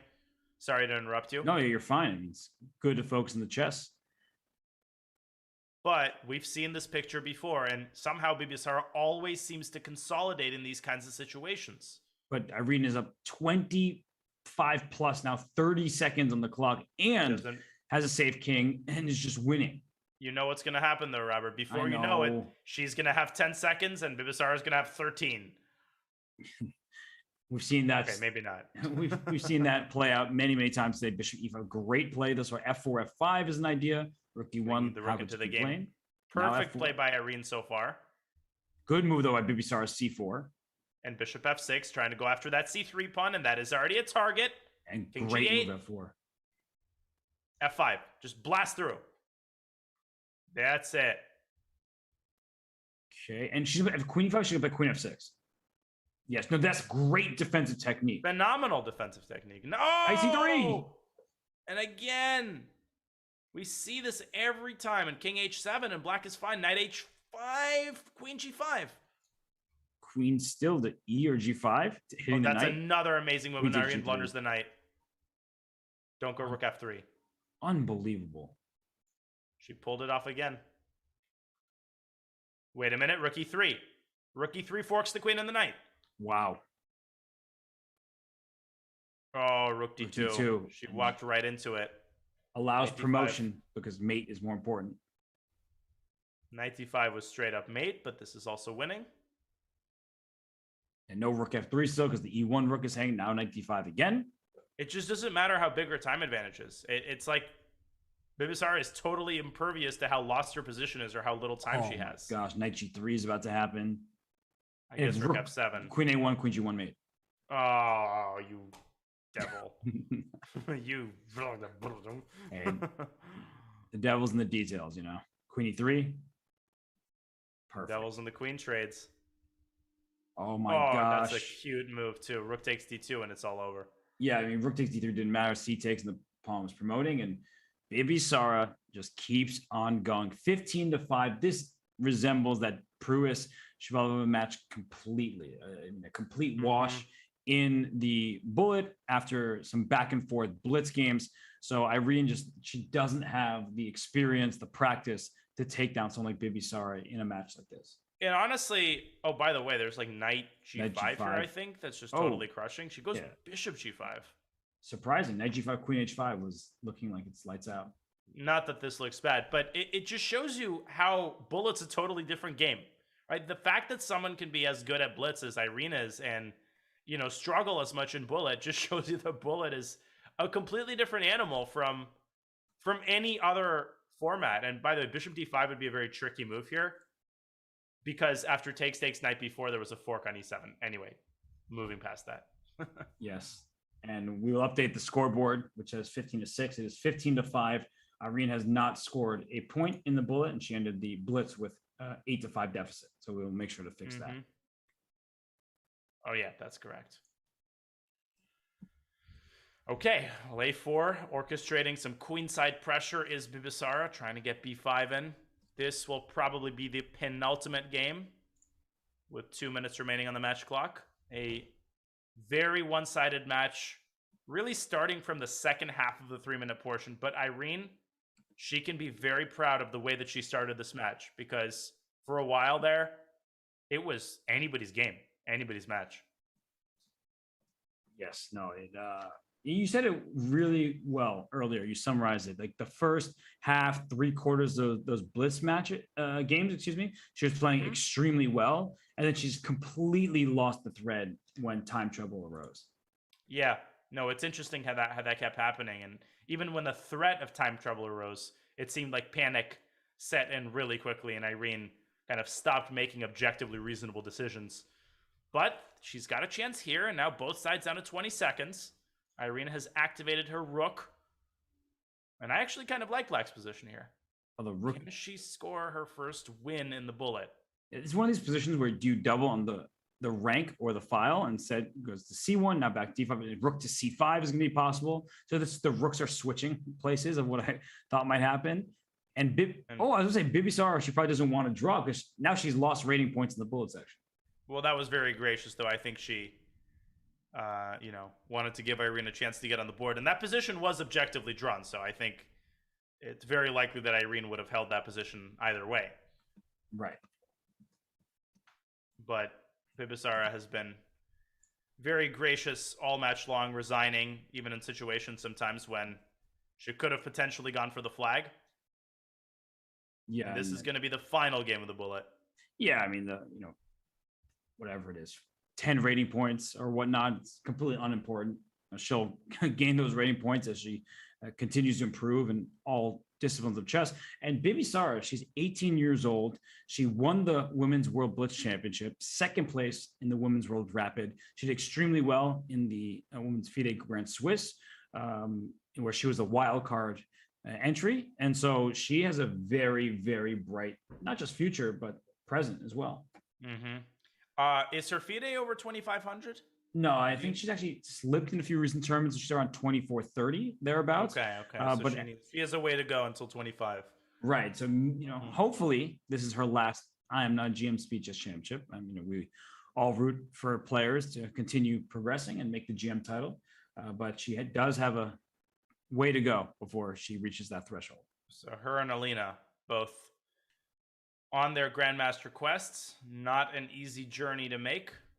Not that we know anything about that. It's been a minute. So right, it really has. What's going on here? Irene once again up quite an amount of time and playing well. It's always like 22 seconds. Yeah, yeah. A B4 feels like a very good move. Starts evaporating, and now it's down to 15 seconds. Mm-hmm. And she makes the best move, which if you made her choose instantly, it was go. She would say B4, and she would have just done it. But she just continues to be a little bit too deliberate in her actions. And now it's down to 10 seconds. And now there's a knight on F4, and you start to worry about your king safety. Uh-oh, now Black unraveling the initiative here with Queen E6 potentially hitting the knight on B3. Yes, and E4 is a target, B3, and why is that such a... Oh. Is it like knight C... No. And just back to F3. There's a Queen C7 at any moment. Oh, and that's the reason it's +3, because Black is just going to start dropping all of these pawns. Although knight takes H3. Ooh, Queen D7 protecting H3. Bishop Clever. takes B5. Oh my gosh. Now the rook has to move, and Irene has to catch this last game in. Just go back. Go right back to F1. Perfect. Very well done. This is exquisite play thus far. Of course, I'm going to jinx her now. Don't play E5 because bishop takes F3. It's very tempting to push that pawn, but it doesn't work. Queen A7. Knight up back to F4, and now this is Bibisara's like knight D3. She keeps going back to F4, and there we go. Rook E3, just move that rook to safety. But it's already unclear. It's very unclear. It's even material, and Black has only one pawn island, which means it's hard to get after those pawns. And White has two passers on the queen side. And she blunders. Oh, she blundered F2. She didn't take it. Wait, but bishop A, Queen F2? Rook D2. Oh gosh, Queen A8. Queen B8 check. Oh, and take on E5 is even better. And I think Irene's gonna pull this one off. She's gonna Queen G3 now. Oh, don't. Oh, there we go. She's playing for a win. Queen B8 to E5. F6. Queen B8 to E5. Forcing the queen straight, and you've got the connected passers. Still Queen E5 was available. There's no need to pre-move if you're Irene. You got plenty of time. You can take your time on every move. Oh, G5! G5! Oh! She blundered again. I mean, it's like a curse. And look at Bibisara's pre-move. I mean, just exquisite. The moment she seizes an opportunity, she does not let it go. I just feel for Irene. I mean, I'm guessing she didn't really expect anything different, considering she doesn't play very much bullet. But still, you just feel bad when so many chances in these games, and Bibisara is taking another one. Yeah, I mean, it really gets under your skin. And obviously what tends to happen is that you get into this here we go again mode. And Bibisara is going to win the last game, and Irene has only managed to pull out half a point out of the bullet. What a dominant performance by the women's Blitz world champion. Yeah, no, she really played well in the time scrambles. That was the difference, and it became quite a large difference in the end. That's what happened in speed chess, many time scrambles, but a deserving win for Bibisara Assaubayeva, who moves on to face Danny Wrench. I believe it's going to be tomorrow. So 2 days in a row, 2 matches for her, and that's going to be fun for sure. But for now, Donnie and I are going to get set for the interview with the players. So we'll be right back here at the IMSCC Speed Chess Championship.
You are flagging Drev 10 out of 10 times here. Right. And there it is. And there it is. Wow. Well, we just said the same exact thing. We just say the same exact. Did we just do that 3 times? Seriously?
Welcome back to the I Am Not a GM Speed Chess Championship, and we have the players here for an interview. Let's start with the winner. Bibisara, congratulations on an excellent match. Could you start by walking us through your overall impressions of the match? How do you think you played, and where do you think you sensed that the match was sort of in the bag? Match was tough for me, especially in Blitz, because lately I haven't more game practice on the internet. But when I won 3+1 segment, I think I won the match. Yeah, that definitely makes sense. And I mean, Irene, on your end, you were playing some really good games and you were ahead on the clock throughout most of them. Going into the match, did you feel that if you were in a time scramble with Bibisara, then things would just get out of hand? Yeah, I mean, I'm definitely very bad at playing with my mouse. I'm not very used to Blitz, but I've been trying to play lots of Blitz and bullet games lately. But I'm sure it didn't really make up the lost years without playing them regularly. So yeah, I mean, and Bibisara has been playing very well, very good time management as well. So I think yeah, she deserves the victory. Bibisara, do you agree with the idea that bullet is your strongest time control? Were you aiming to keep it close until the bullet? And what is sort of the how long have you realized that you're basically a beast at bullet? I don't think that I'm strong in bullet, but I have more rating there, and I played good, but I don't know what happened with my Blitz games. Yeah, I mean, you played great in all the time. It was honestly, it was a very good match overall. And I guess, turning away from Blitz for a second to over the board play, Irene, we're following your progress in Reykjavik and the tournaments. What do you have coming up? Any big events?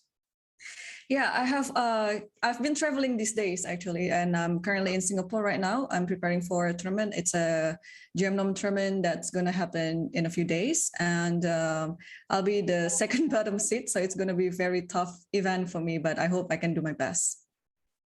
Bibisara, what about you? What tournaments are coming up for you over the board? I think it will be Serbia Masters and after Chess Olympiad. Irene, you're going to play in the Olympiad as well? Yes, definitely.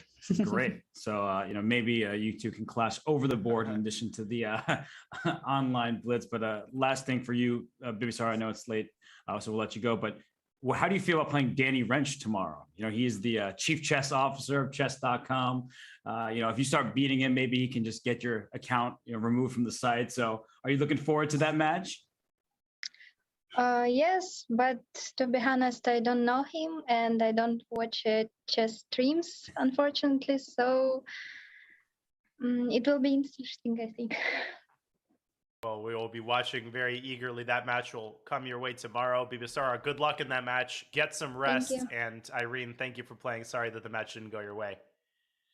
Thank you, guys. Thank you.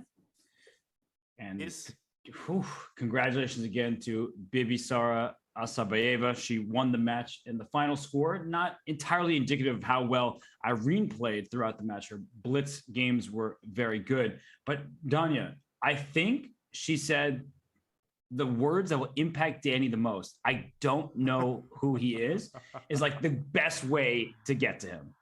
Oh my goodness. I mean, just the cold-blooded, brutal roast. And I think Danny is wiping away his tears, and we'll be doing that for the rest of the day. But he'll have to finish before tomorrow because he's going to have a match to play.